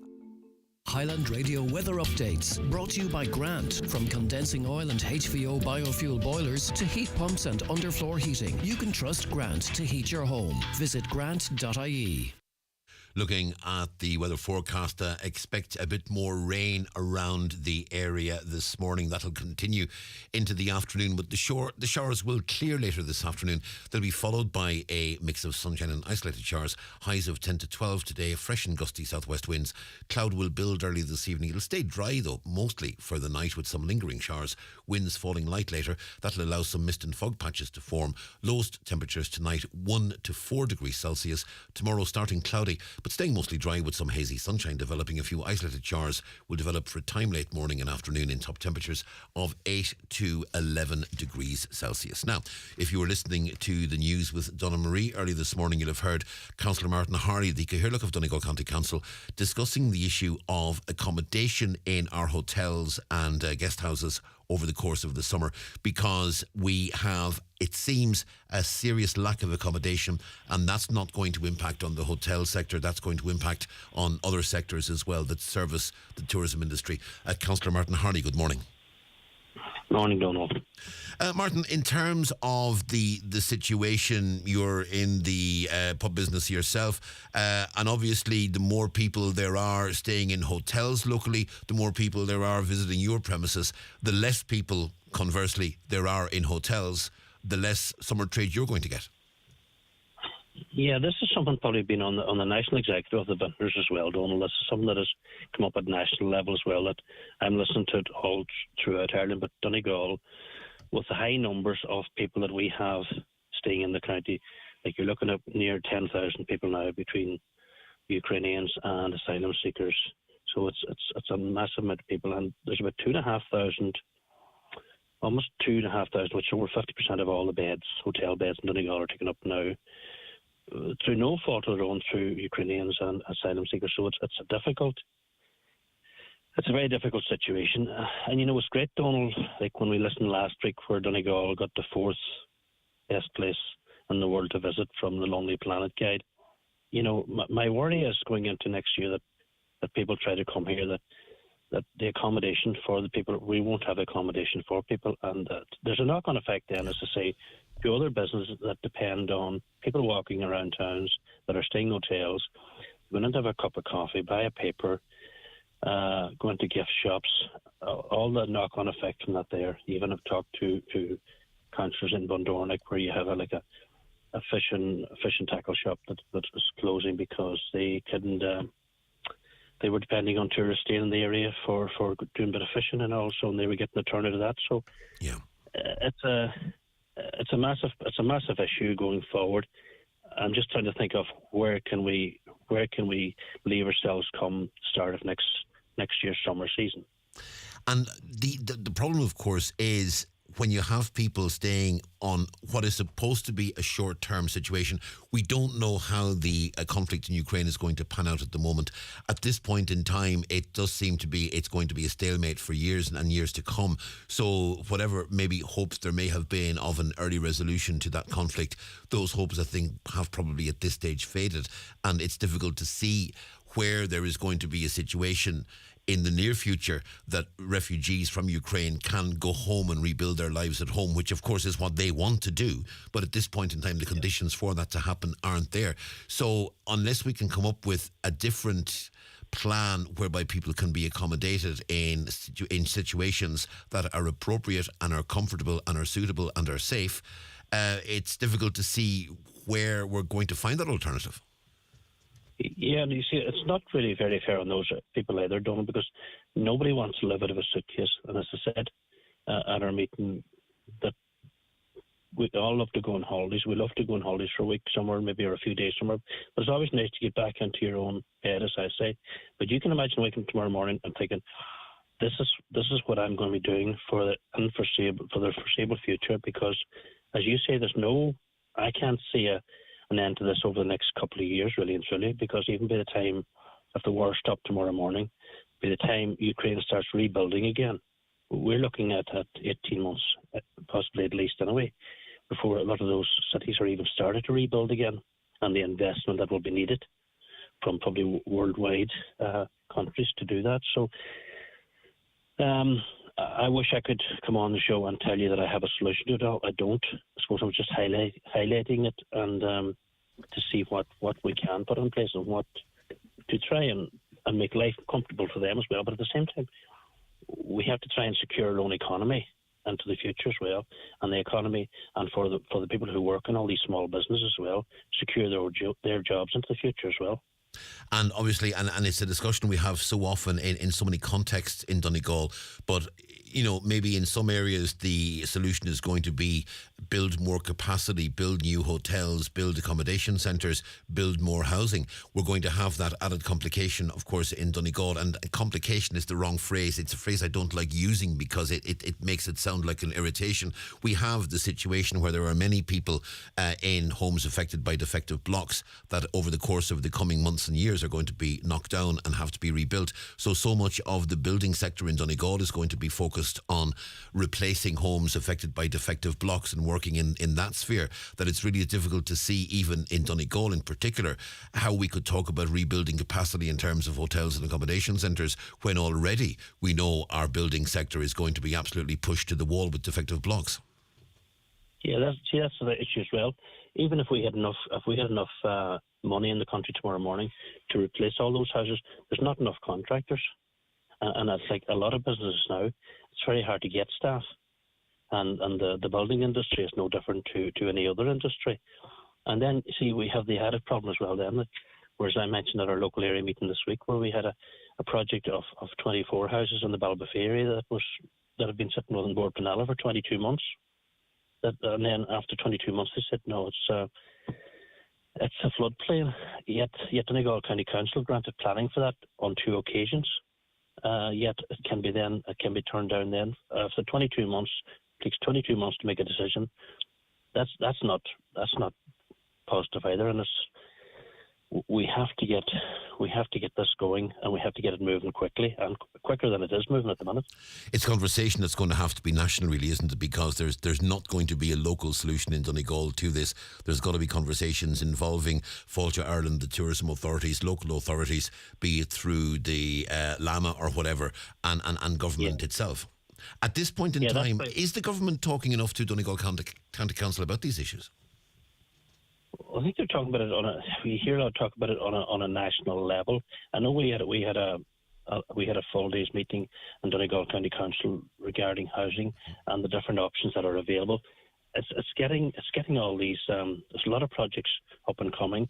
Even at our local area meeting yesterday, we talked about new plans for a new building in Lifford, St Johnstone, Stranraer, and Convoy. So I mean, there's plans there, but it's getting these units built and getting people into them, because then that frees up other houses that other people can rent in, because that's all part of the issue, the overall issue. As I say, I've talked to different publicans from around the country at national executive level in Dublin there a few weeks ago, and a lot of the counties are coming up on a tourism level are talking about the same things. As I say, Donegal is the third highest amount of people that have been displaced from their own countries staying in Donegal, and it seems we're one of the highest after Dublin and maybe Kerry as well, but we're in the top three there, and that is a big issue for Donegal going forward. Councillor Martin Harley, thanks indeed for speaking to us this morning, and people can hear that on news as well, of course, and it's online on our news pages on highlandradio.com. Martin, thanks very much indeed, and it's an issue obviously we'll be keeping very much in touch with. Going to be a little bit late with the 11 o'clock headlines, going to take a short break. Back after these with Donna Murray. Brian McCormick, Sports and Leisure, supporting you with the right footwear. Hoka Trainers. Have you tried the Hoka Sensation yet? Hoka provides comfort, support and shock absorption, which makes them a good choice for frequent runners and walkers, or anyone whose job requires standing for the majority of the day. For support or pronation, try the Arari 6. For maximum cushioning, try Hoka Bondi 8. Check in store or shop online at bmcsports.ie. Step into our safe size experience at Brian McCormick Sports. Finding a new car takes time. Searching, researching, comparing, test driving, shortlisting. It doesn't happen overnight, but 12 days should do it. Between November 1st and 12th, the 12 Days of Ford sales event can save you up to a whopping €5,000 on the Ford Kuga, with further offers for 2024 available on Puma and Focus when you finance with Ford options. No rush, but do get a move on. Ford, bring on tomorrow. T's and C's apply at participating dealers until November 12th. Visit Ford.ie for details. Pedio Thread Lifts and Skin Boosters, which rejuvenate the skin by improving facial contours, lifting and tightening the jowls, neck, cheeks and eyebrows, are available at Genesis Aesthetics and Skincare Clinic, Gweedore. To choose the right aesthetic treatment for you, contact Mary Ferry, your aesthetic practitioner. Also offering fat-dissolving treatments, dermal fillers and laser treatments for all skin conditions. Hair and makeup packages also available. Genesis Aesthetics and Skincare Clinic, Gweedore. 07495 325 75. M&S Christmas food to order is here, with our range of succulent Irish turkeys and a whole lot more. Spend €50 online with Sparks now and get €10 off your next food shop. This is not just food. This is M&S Christmas food. See marksandSpencer.ie for details. Tommy Fleming returns to the Millennium Forum on Saturday the 17th of February. Join Tommy and his full band for a night of contemporary folk and Irish classics, performed as only Tommy can. Tickets available from millenniumforum.co.uk and from the box office.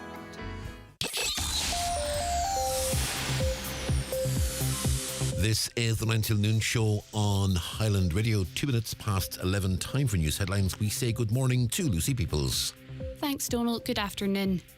Gardaí are investigating suspected criminal damage caused by a fire incident that occurred at a premises in Donegal town. The incident occurred at approximately 8 p.m. yesterday evening. The fire was extinguished by local fire services and the premises was unoccupied at the time. Extensive damage was caused to the interior of the building. The scene is being preserved for a technical examination and investigations are continuing. Killybegs will play host to this year's Laurentic Forum, which will see a visiting delegation coming not just from Ireland but from Canada, France, USA and Norway. The The forum, now in its 15th year, focuses on how best to nurture and develop sustainable coastal communities in those countries and provides a unique opportunity for policymakers. Buncrana and surrounding areas may suffer from water supply disruptions today. Valve failure may cause disruptions to Sladrin, Backhill, Buncrana and surrounding areas in the county. A traffic management plan will be in place throughout the work's duration. Works are scheduled to take place until 3 p.m. today. The council recommends that you allow 2 to 3 hours after the estimated restoration time for your supply to fully return. Officers in Strabane are investigating after a suspected deer poaching incident on Curlish Road in Drumquin at the weekend. A deer carcass was found in the area and reported to police at around 4:15 p.m. on Sunday afternoon. 2 men were reportedly seen in the area where the carcass was found in a field. Anyone who was in the Curlish Road area between 3:30 p.m. and 4:15 p.m. on Sunday and saw anything suspicious or out of the ordinary is asked to call police on 101. Twin Town residents have raised concerns regarding the location of a courtesy crossing beside the Finn Valley Leisure Centre. The crossing was moved to be in line with the junction. They fear a driver who is speeding will not get stopped in time if the crossing is being used. However, Councillor Patrick McGowan says the change is to align with a new national transport policy. And finally, there are hopes that Ireland will soon have closer ties with South Korea as an Irish delegation heads there this week. Taoiseach Leo Varadkar, alongside Ministers Simon Kavanagh, Charlie McConalogue and Simon Harris, are travelling for talks with the President of Korea. They will hold a series of meetings to open up new trade, investment and education links with the world's 12th largest economy and the 4th largest economy in Asia. Those are the latest headlines. Your next news update will be at 12 o'clock. If you're not with Uno Energy, chances are you're paying more than you need to for your electricity. As Ireland's newest energy supplier, we offer Ireland's cheapest electricity rates, saving our customers up to €355 a year. So if you want to pay less for energy, simply pay a visit to unoenergy.ie and sign up for big savings with smaller bills. With Uno Energy, you just know. Uno Energy discount rate EAB €1665. Supplier's pricing may change. For T's and C's and rates, see unoenergy.ie. This is the third hour of the 9 till noon show. Our Wellness Wednesday spot in just a moment. Just want to go through one or two of your comments before we go to our guest. Roadworks at Termon Flat were left unsafe over the weekend. There was a brutal rough ramp pothole near the small bridge close to Termon Village. I went over it at speed at night as the ramp warning was less than 10 feet before the hole. Didn't have enough time to slow up in time. My shocks or tyres could have been badly damaged as a result of the awfully bad bump experienced. Please warn drivers to be careful.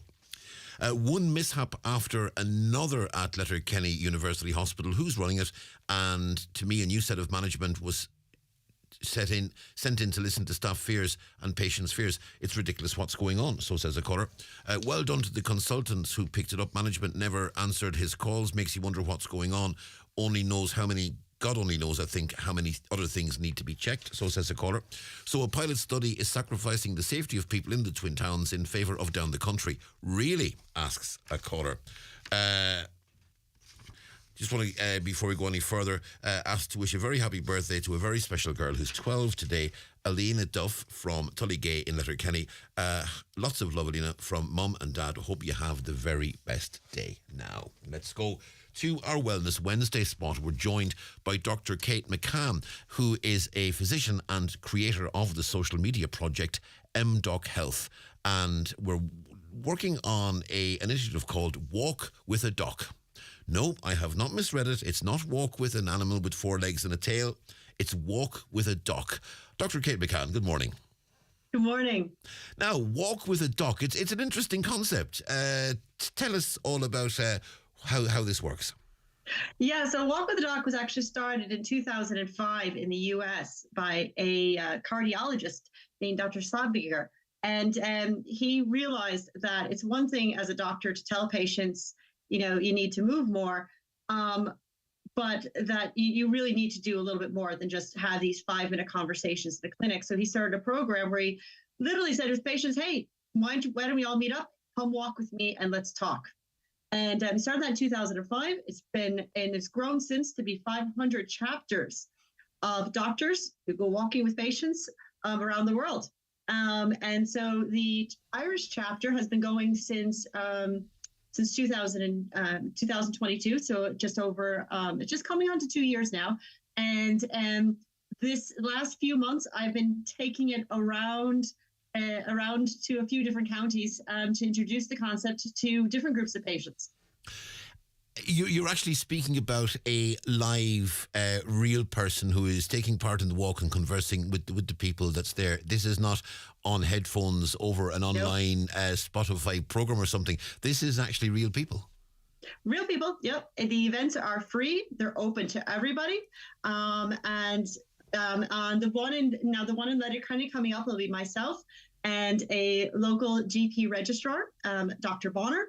And the two of us will be leading the walk, and hopefully some other doctors will come down and join us.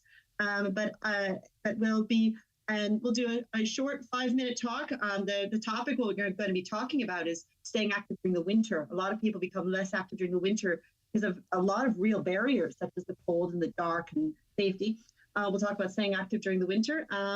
And then the conversations we have with patients are all those important conversations that don't always happen in the clinical space. That are really important for doing things like improving health literacy. Now, obviously, some people may be looking at this as an opportunity to go and grab a quick word with a doctor without having to go to a surgery. And we know how difficult it can be to get appointments in some surgeries at the moment. I mean, this isn't a matter of me going to this and speaking to you or to Dr. Bonner about this problem I've been having with whatever part of my anatomy. It is something different. It is something different. So we can't enter a doctor-patient relationship with you and diagnose or prescribe. That is one role doctors have. This is when we're stepping into our other roles as a doctor. The doctor that, because of those shortages, we are increasingly not able to do with patients, and that's health promotion. That's where we're just giving general health advice and answering general health questions that relate to health literacy. You know, these simple questions like, doctor, I haven't had my blood pressure checked in my GP in 2 years. Should I do that? I think the answer is going to be yes. But these reassurances to patients and promoting health and giving them guidance about where to get more resources are really important conversations that are missing in the clinical setting at the moment. So the idea is that people will gather at the Burnham at Lynchy Town Park in Letterkenny. It's taking place on Sunday, the 12th of November. You and Dr. Bonner will effectively address the gathering on the importance of winter health and so on and so forth, and then people go for a walk. We go for a walk. We're going to keep the talk really short, 5 minutes. That's the model. It's going to be pretty short. Few key points, and then the whole point is to move. Now, people can go at their own pace. We picked a flat and well-paved terrain, and people of all ages are available. You go at your own pace, and generally speaking, we try to do it in a loop. So people who are faster and slower is a little bit of mingling, and it keeps stays nice and social. Oh, well, it's a perfect track for that then. The track in that park is absolutely perfect. There's a very slight incline at one point, all right, but it isn't a steep gradient by any manner of means, but no, you'll get a good stroll. And by my own measurements, it's exactly 500 metres. Is the actual length of that track. So, I mean, two laps is a kilometre. Excellent. Now I'm actually walking it in person for the first time on the 11th November. I'm going up the day before. I've taken Dr. Bonner's local to the area, so she knows the area well, and I've taken her recommendations on picking a place for the walk. No, she has chosen well. She has, as the film says, she has chosen wisely. In terms of this, and as you say, I suppose because GPs are under so much pressure in their surgeries, the health promotion issue is an important one. And presumably then that's one of the factors that sparked off this whole concept, was to give GPs a space within which they could move more into that sort of health promotion area, because the surgery now is, and I presume it's the same worldwide, that surgeries are now so busy that people are in, I need advice, I need a prescription, boom, boom, boom, in, out, because there's 30 more people sitting outside waiting. So it does provide this new space whereby the health promotion element can be addressed properly.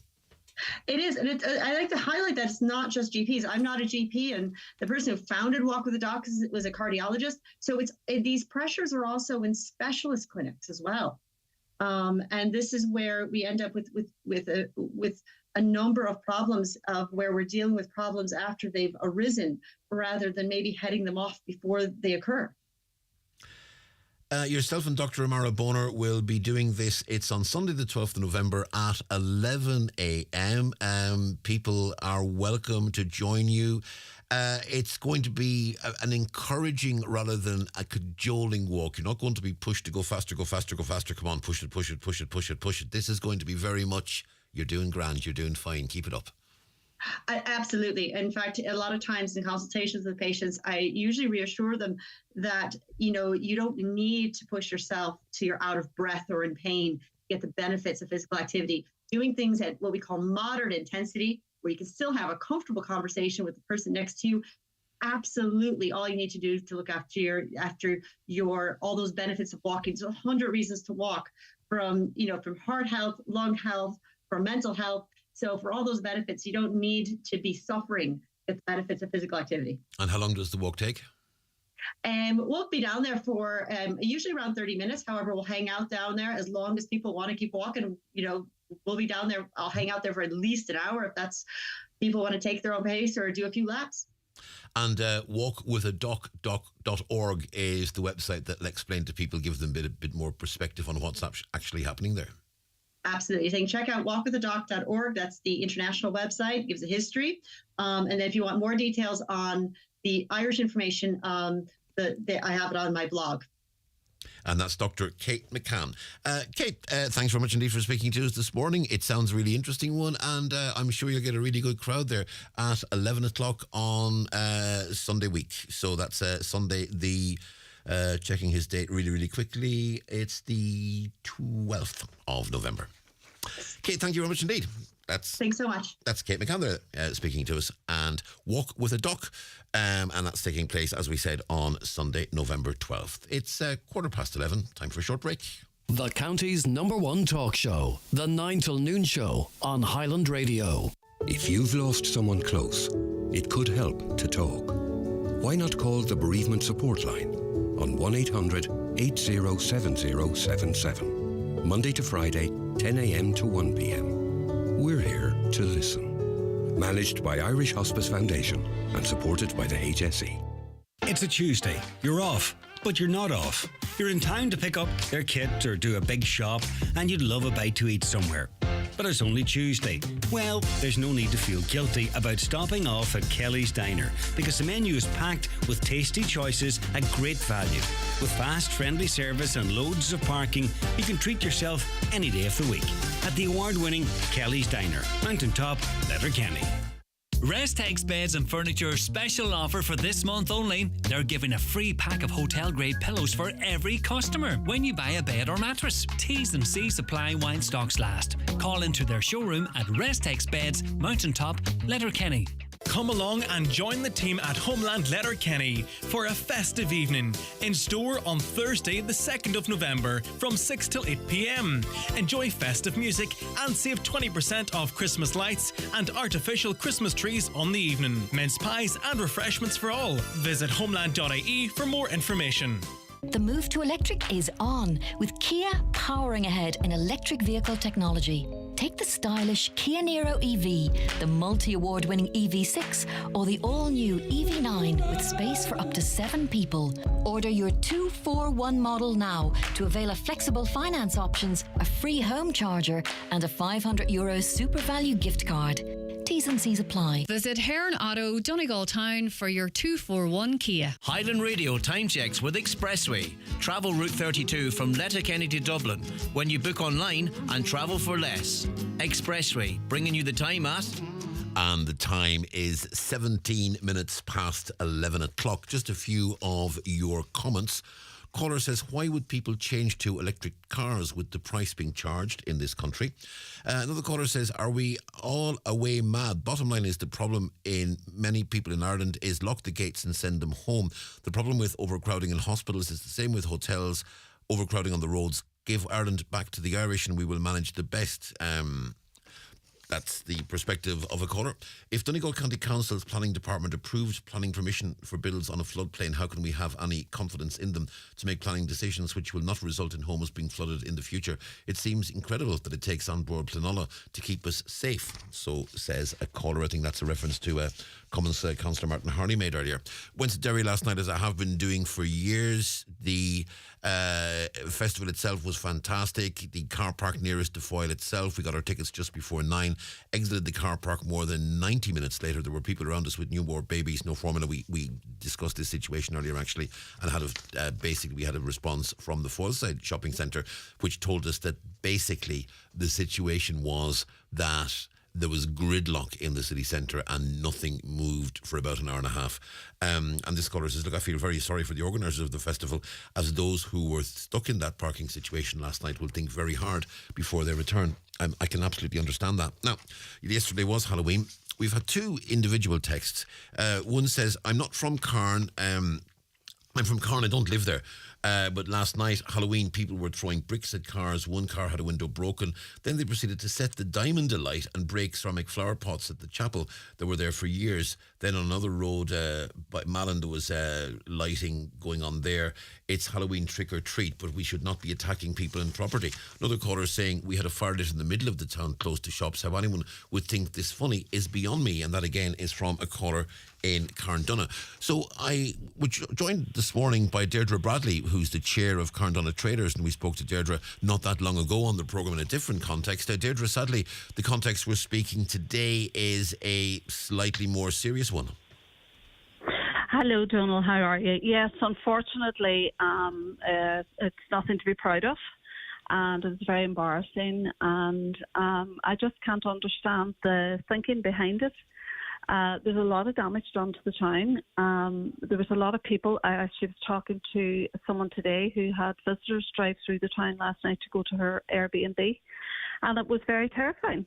They had left Derry all buzzed up, had a lovely, lovely evening, and got to Carndonagh, and it was like a war zone. There was pallets and bins on fire. Now, I didn't see this myself. I'm only watching footage. But I see the damage when I came to open my own business this morning. The debris outside the shop was like fireworks coming up, and through the car park was a mess. Bricks pulled out of a lady's hedging, all scattered through the walkway, the pedestrian walkway into the town. There was bins damaged. As you said, there was pots that have been up at the church for many years. Haven't seen it myself, but I've heard about it. And I mean, the videos I saw, there was like loads of children. But I want to say this now, and everybody say, where was the guards and where was the guards? The guards could not handle it. There were so many guards here. There was a paddy wagon, there was 3 or 4 patrol cars, there was unmarked cars, and they just were so determined to do so much damage. They were pulling them in a different direction. I got a video today of them turning over a transit van. I mean, there was a whole pile of them. Now, is there any need for that destruction? And where does the parents think that these children are going? I've seen the videos of them, balaclavas on, petrol bombs, like bottles with petrol and the fabric hanging out of them. It was very frightening, and I was only watching it. So imagine our residents here in the town that are elderly. There's not that many, but there is a few. And the guards were trying to catch them, and the language in some of the videos is horrendous. And as you say, these are very young people. In many cases, children is the correct word for it. Yeah, well, I mean, from some of the videos I've seen, I would say 14, 15, and around that age, might have been younger. You know, I mean, parents were dropping them off in the town all evening. Where did they think they were going? And like jumping into cars with balaclavas on them. I mean, they weren't coming from saying their prayers, running down from the chapel's gateway. I just think, you know what, the guards, and everybody's blamed. The guards were here. So that was resources taken up that may have been needed somewhere else. Fire brigades were here to put out fires. May have been needed someone else. The council had to come out through the night and clean up the mess. I mean, I take my hat off, and as a chairperson of the Traders Association, I have to say this is no one's fault, but unruly children that were just think it gives them a God-given right on Halloween night to terrorise and vandalise.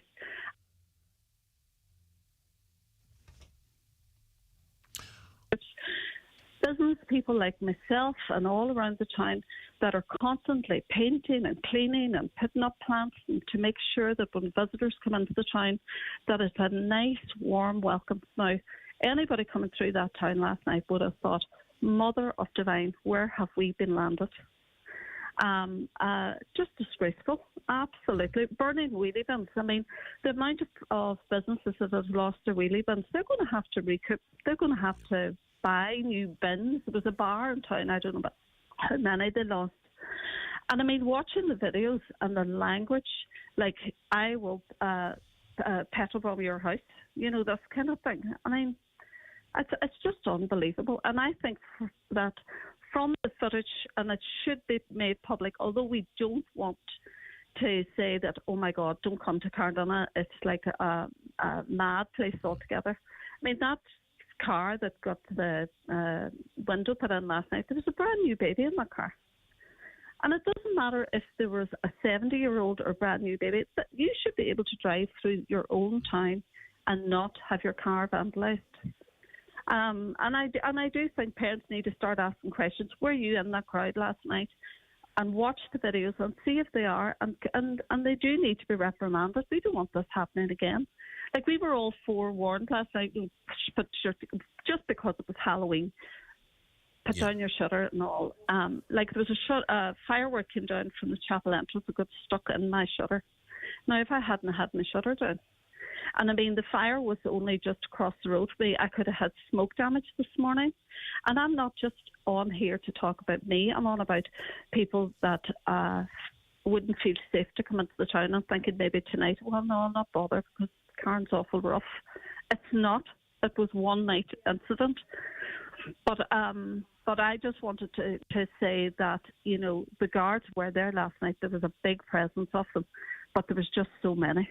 Have there been issues on previous Halloweens, or is this an aberration? Is this a once-off?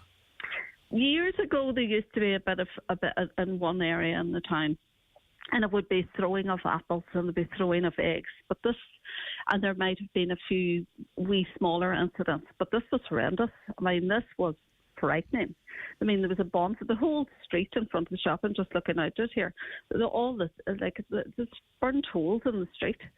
And I mean, when I was watching the videos last night, you could see all the youngsters running around, and like the language, their aggression, their determination to cause damage it's just unbelievable. I was shocked now. I was shocked, but as I say, I didn't see it firsthand. I'm only getting it from people who sent me videos and different things like that, because they were worried that the shops and businesses would have been damaged, windows would have been cracked, you know. As you said, Gardaí were there. I mean, you'd be hopeful, I'm sure, that if Gardaí identified any of them, or if Gardaí knows who any of these young people were, that perhaps they'll be going and having words with their parents over the coming days. Yeah, and I hope so. And I would appeal to parents to sit your kids down if they were out last night and say, were you involved in this? You know, what were you at? Because this is only the start of their journey. And if they get away with doing this on a Halloween night and think it was great crack, and sure, it was best of fun, and we damaged a van and we broke pots at the church and we lit a fire and, you know, and we scared a few people, what will be the next thing that they would be wanting to do? So it needs to be nipped in the bud very, very fast. But I mean, a lot of people say, oh, no guards around, none of this, none.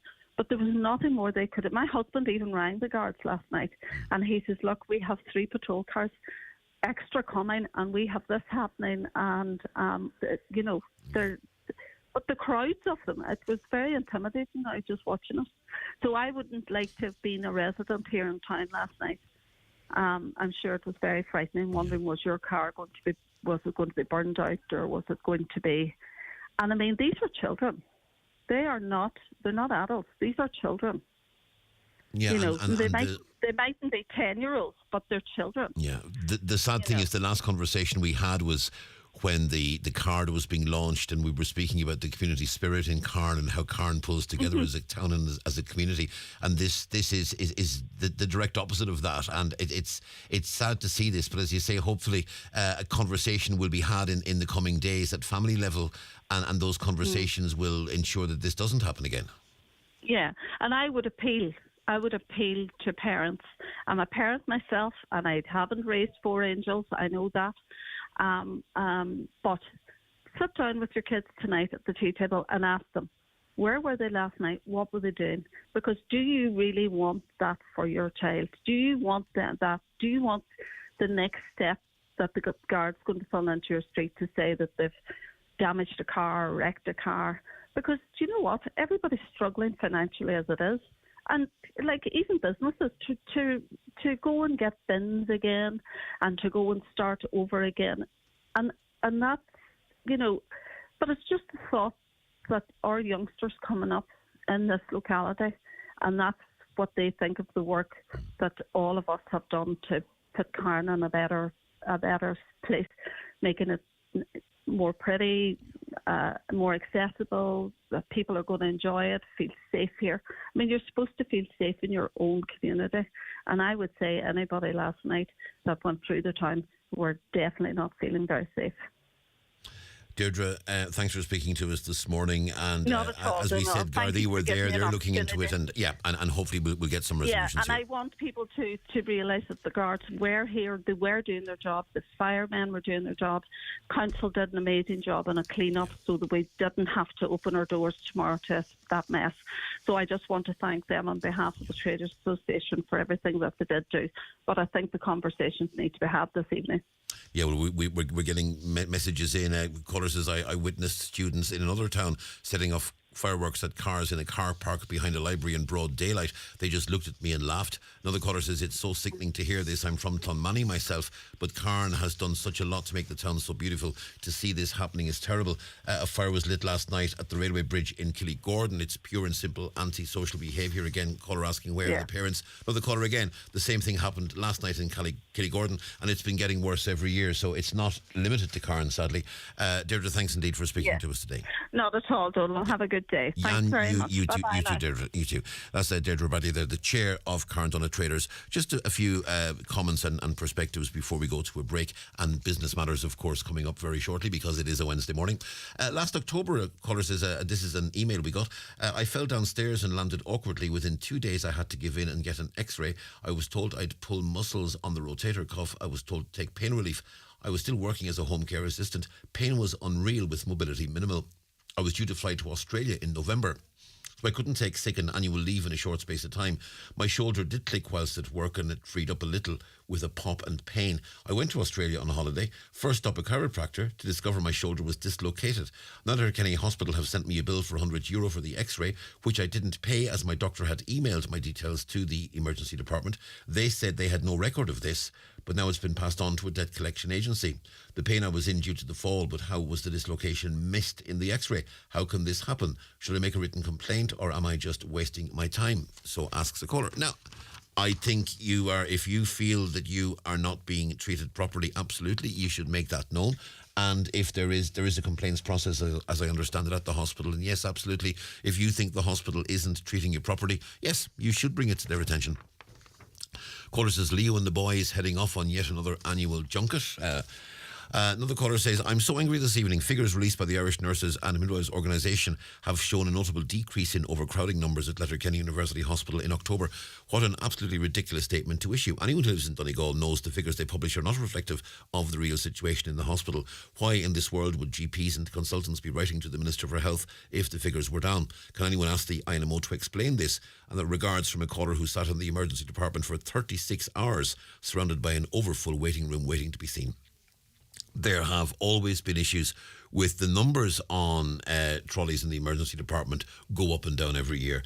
And Letterkenny Hospital's figures this year are not as bad as they were last year. That's been consistent every month. That's not to say it's not happening. And I cannot think when there was last a day when there weren't people waiting on trolleys in the emergency department at Letterkenny University Hospital. The other issue is those figures that are produced, they're not the figures for people who are waiting in the emergency department to be seen. They are the figures for people who have been seen, assessed, admitted to the hospital, but there is no bed for them to go into. So the INMO figures, in fairness, this does have to be said, the INMO figures are not the figures for the numbers of people waiting in the emergency department to be seen. Those figures are people who have been seen, who have been admitted to the hospital, but they are without a bed. They're the figures that INMO are publishing. So it's not to say the situation you were in, caller, you would not have been included in those figures, because the INMO figures, as I say, are admitted patients. They're admitted to the hospital. They need a hospital bed, and there is no bed in the hospital for them. They are the figures that the INMO are publishing.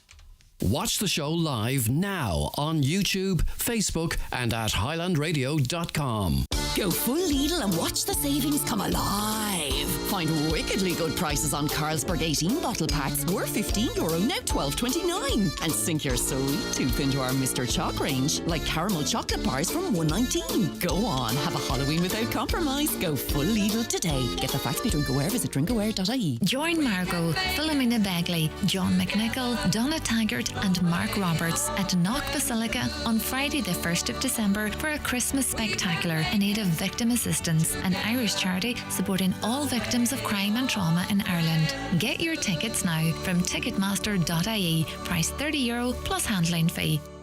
Join us at Connolly's Volkswagen Letterkenny for our demo and ex-management vehicle sales event, taking place from the 31st of October until the 4th of November. With stock available for immediate delivery. Discover amazing offers on our Taigo, T-Roc and fully electric ID range, offering a blend of discounts, low-interest financing and exclusive trade-in bonuses. So why not visit our dealership at Canal Road, Letterkenny, talk to a member of our team, test drive our demo range and drive away in your new Volkswagen with Connolly Motor Group. Contact us on 074 91223333 or see our full range at connellys.ie.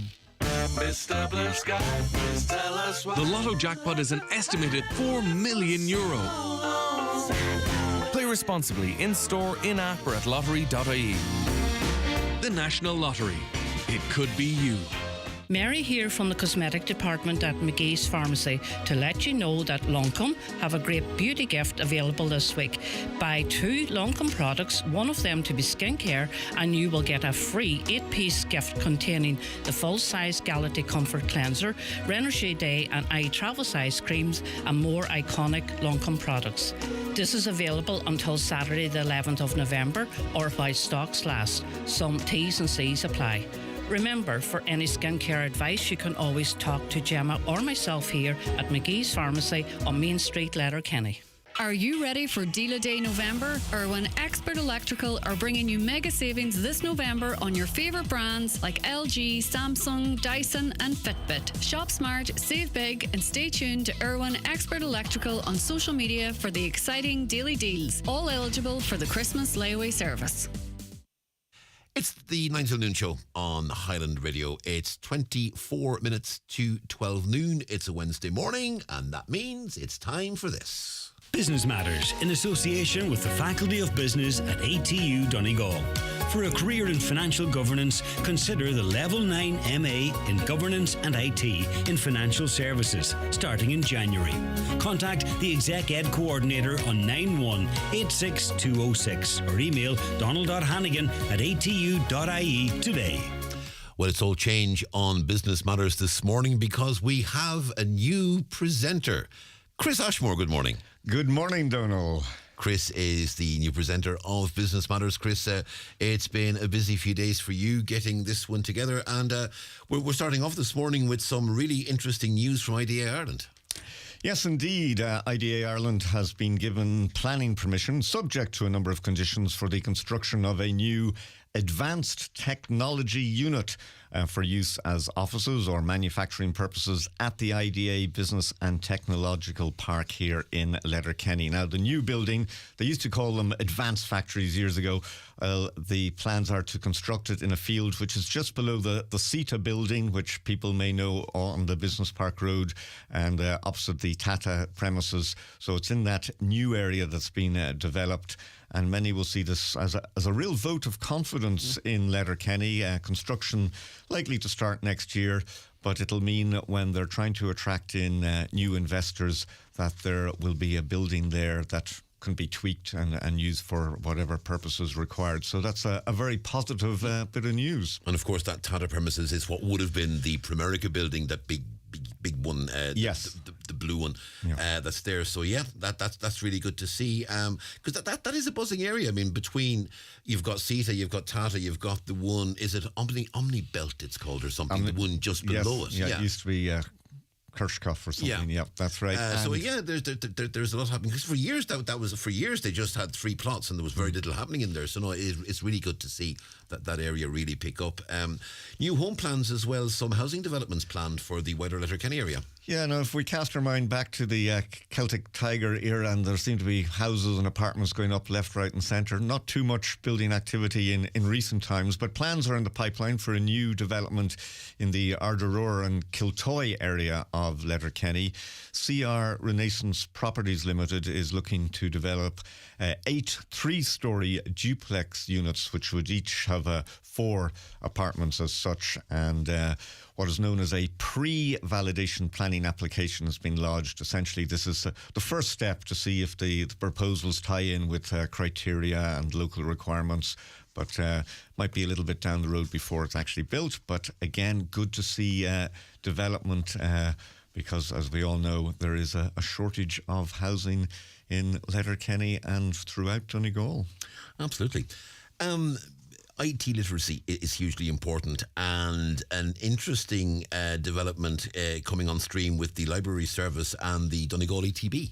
Yes, they're joining forces to deliver what is essentially digital hubs in libraries. So if you want to know how to use a laptop or a tablet, or maybe you need help with school apps or your mobile phone or filling in online forms, well, your local library could now be the place to go and find out how to do this. In essence, the Digital Hub is a free service, and you can receive support for your digital needs. Now, initially it's going to be at a number of libraries for about a 6-week period. On Tuesdays in the Central Library in Letterkenny from 2 to 5. That will start from the 7th of November.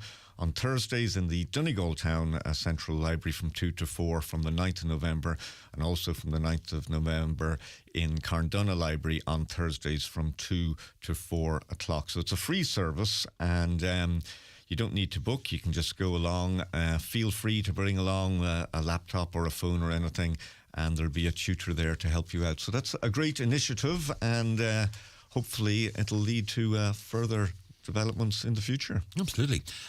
Artificial intelligence. And I just see, I think Collins Dictionary has now named it their word of the year, AI, artificial intelligence. And Letterkenny Chamber and Donegal Women in Business are now looking into artificial intelligence and how it can be utilised. Yes, this is going to be huge. Already is huge, and they're holding an event to help business owners understand the tools, prompts and examples of artificial intelligence. And of course, this can all help drive business growth.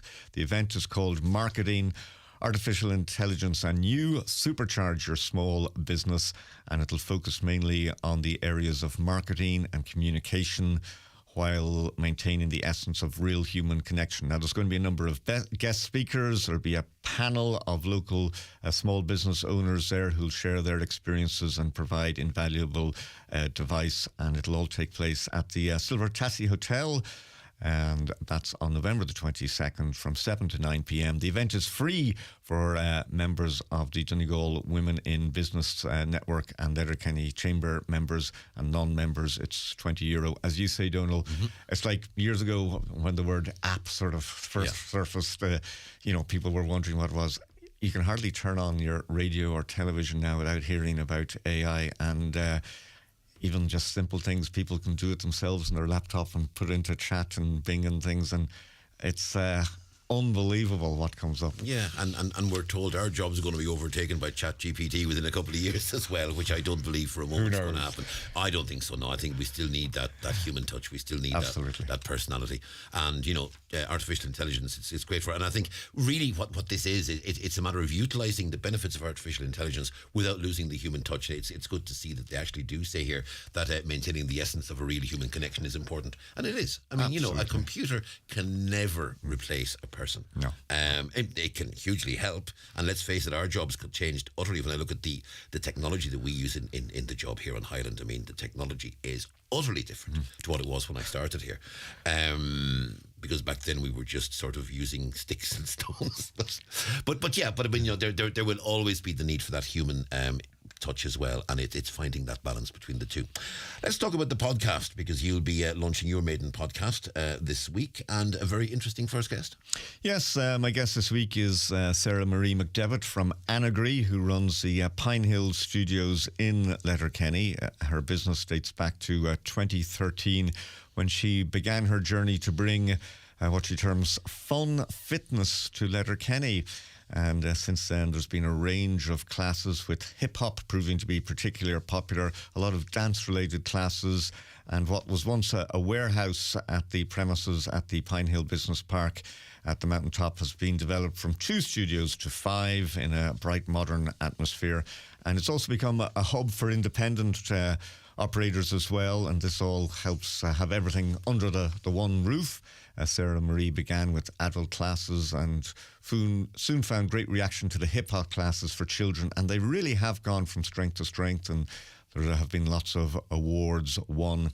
And one of the things we looked at, branding, colours and graphics are important in her business. And as a fluent Irish speaker, she's also keen to promote Irish in her studios. Branding is very important, and we do a lot of work with Leanmore Letterkenny as well. So we bring, obviously with me coming from a Gaeltacht area and being fluent in Irish, it's very important for me to bring the Irish element into the studio as well. So we have named our studios they're all as Gaeilge, and we include Irish words throughout all our classes to bring a couple of focal go Letterkenny. And the full interview with Sarah Marie McDevitt is available to download now at highlandradio.com or wherever you get your podcasts. Business Matters goes out on air on Sunday evening after the 6 o'clock news. And if you'd like to get in touch with the programme, you can drop an email to me at businessmatters@highlandradio.com. Excellent, Chris. Thank you very much indeed. A great start, as the man said. And it'll be, as we say, it's online now, so you can listen to the programme with Sarah Marie on our website, highlandradio.com. And if you'd like to listen to it on air, you can do so on Sunday evening after the news at 6. Chris, thanks very much indeed. Thank you. An exciting range of Highland events and trips are at your fingertips, and booking a place is now easier than ever on The Outlet at highlandradio.com. The Outlet also has Highland Radio merchandise ready for purchase. Bingo players, order your books through The Outlet and have them delivered to your door. Currently, there's a great selection of concerts and shows to choose from, including Bryan Adams, Michael McIntyre, Sister Act, Wicked and Hamilton. There's also package deals for our concert nights or the ticket-only option, and get details of an amazing country music trip to Spain next September. All this and more by clicking on The Outlet now at highlandradio.com. Mátá symptom virus, flu no COVID-19 bar susaglacha agus fannach sa bhaile. Mar ní amháin go méid tú ag tuairt aird it hain, beag tú ag cosint daoine eile freisin. Daoine tá mór leat, agus daoine nar casa ort fiú, a téitá a bheith in mhail níos mó. Agus ná déon darmid go bhfuil cóirla ar hse.ie chun tú a chur ar de chean léim a rís. Ó aimimeach na séirbhíse sláinte. It's the great autumn of savings at Super Value, with over 1,000 price cuts on all the big brands you love, like Super Quinn sausages 12-pack was $4.49, now $3.99. White Leaf toilet tissue 9-roll was $3.79, now $2.99.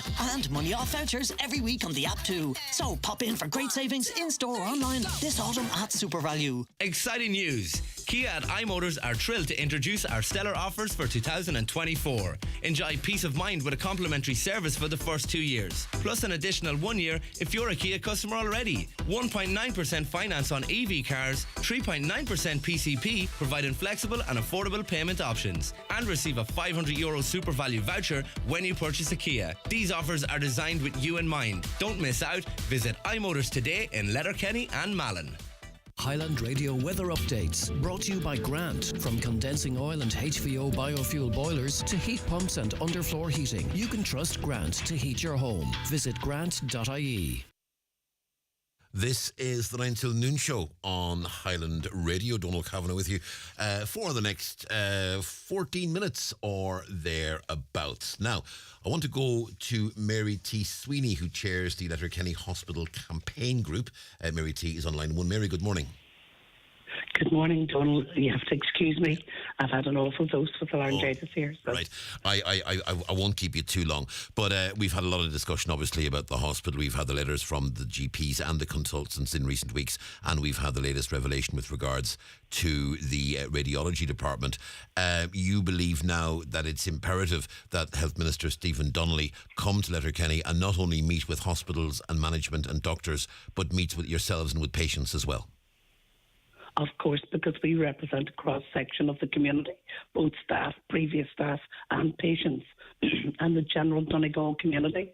And for Mr. Gloucester, the HSE Chief Executive, to say he would deploy a performance management team is not good enough. We need confidence in the team that would come in. What happened to the Scottish team that were independent? I think the key word here is an independent team for the betterment of our hospital. For the in confidence in the community and the staff. We need to be able to stand up to external review by an external competent body to come in and tell us, okay, we think you need changes here, here and here to improve your hospital.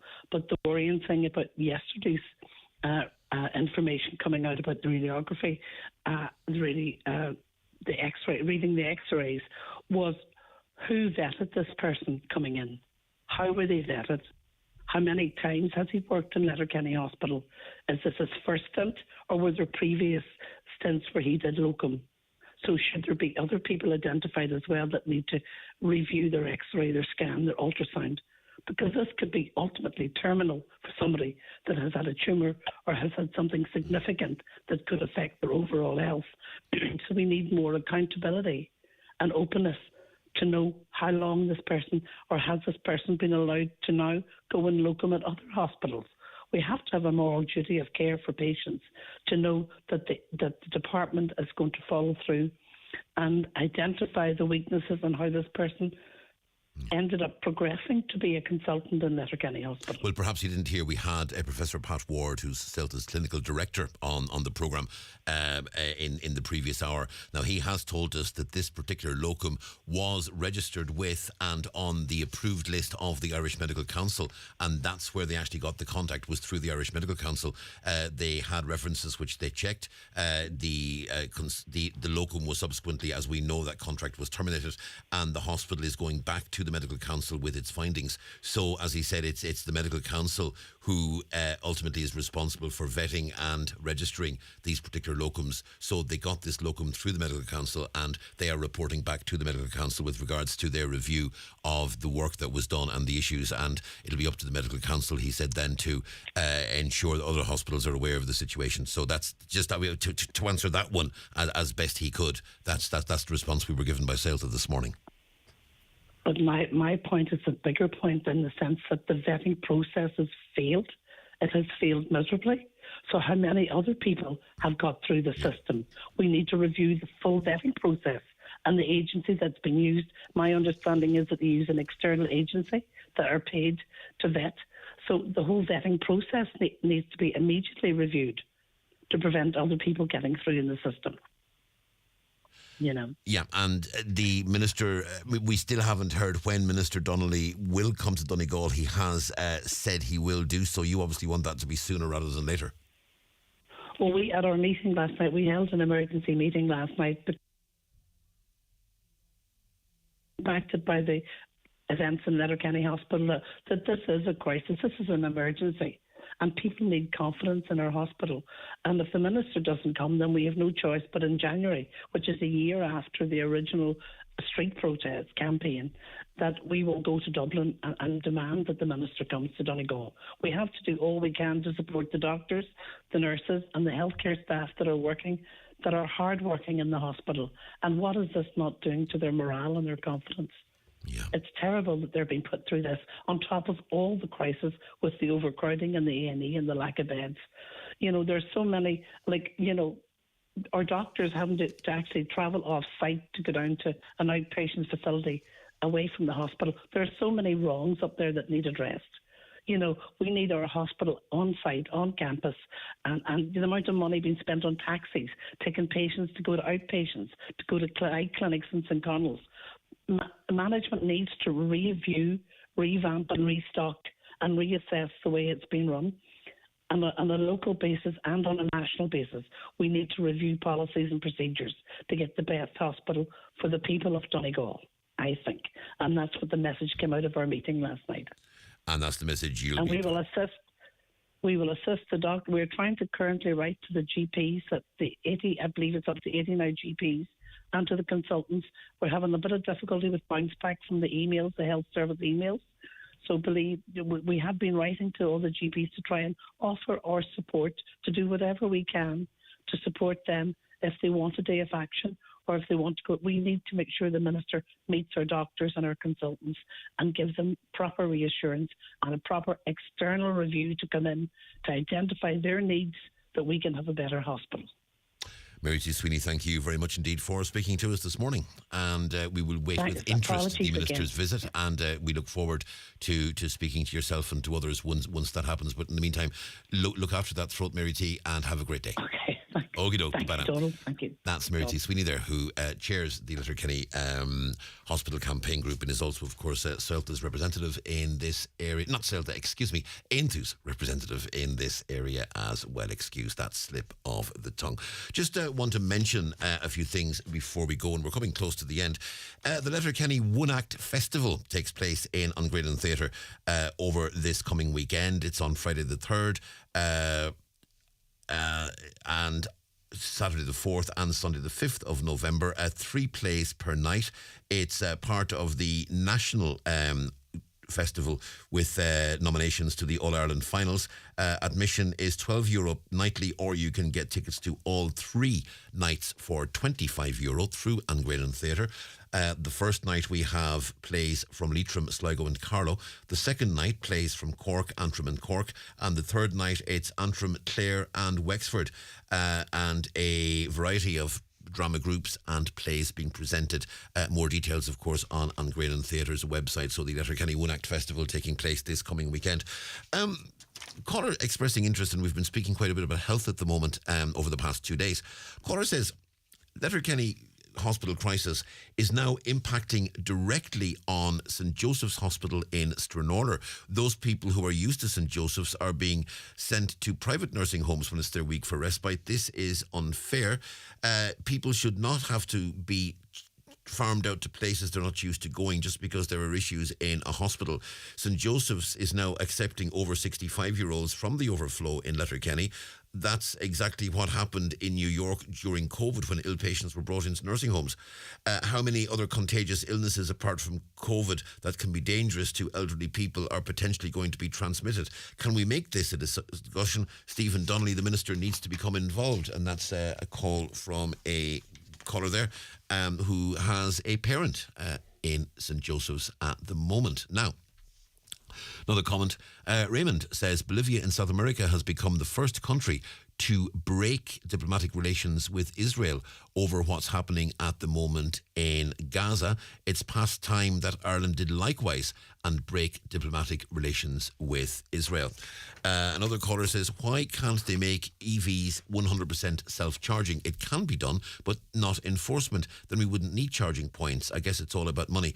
I know you can certainly get self-charging hybrids. Whether you'll get a self-charge that will be able to, because the self-charging hybrids, they charge off the brake and the engine. If there is not an engine in the car, I'm not sure an EV can be 100% self-charging because the hybrids at the moment use the engine as well as the braking system. Certainly it would be very interesting if that could be done. I am someone in business. I saw this coming. The downturn in tourism, we discussed this with Councillor Martin Harley. These councillors are now crying about the downturn, yet they're the people who created the problem. There is a mathematical certainty that this downturn in tourism will happen, and our councillors are the people responsible for it happening, so claims a caller. There are commercial artificial intelligence products out there that are much more accurate in reading x-rays than any radiologist, so why is LUH not using artificial intelligence? So asks a caller. And good morning.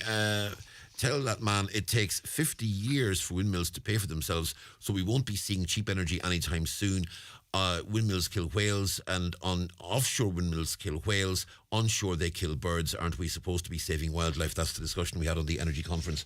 I think the point that was being made wasn't necessarily that energy is going to be cheap, it's that energy is going to be sustainable. And finally, we've had a caller asking, can you give a big shout out to all the businesses throughout the county who continue to sponsor activities in their locality? I was in Letterkenny yesterday for the Trick and Treat Trail. I'm proud to call it home. A list of businesses that were giving out treats that provided, and online shopping may well be handy, but you'd miss the human contact and the crack. Another caller saying, I was out shopping on Monday and a shop had 2 coffins and skeletons in them. As someone who just buried someone very close, I found it distasteful. Surely these shops should think better about their displays. And that's the end of the 9 till noon show for this morning. John Breslin is up next around the Northwest. Thank you to Caroline Orr for producing and for taking your calls. Thanks to all our contributors. Most importantly, thanks to you for listening. We're back tomorrow. In the meantime, have a very good day. Who's your man? I don't know, with the constant interruptions. Wouldn't get them with Ireland's best broadband from Virgin Media. I meant you, and it's gone.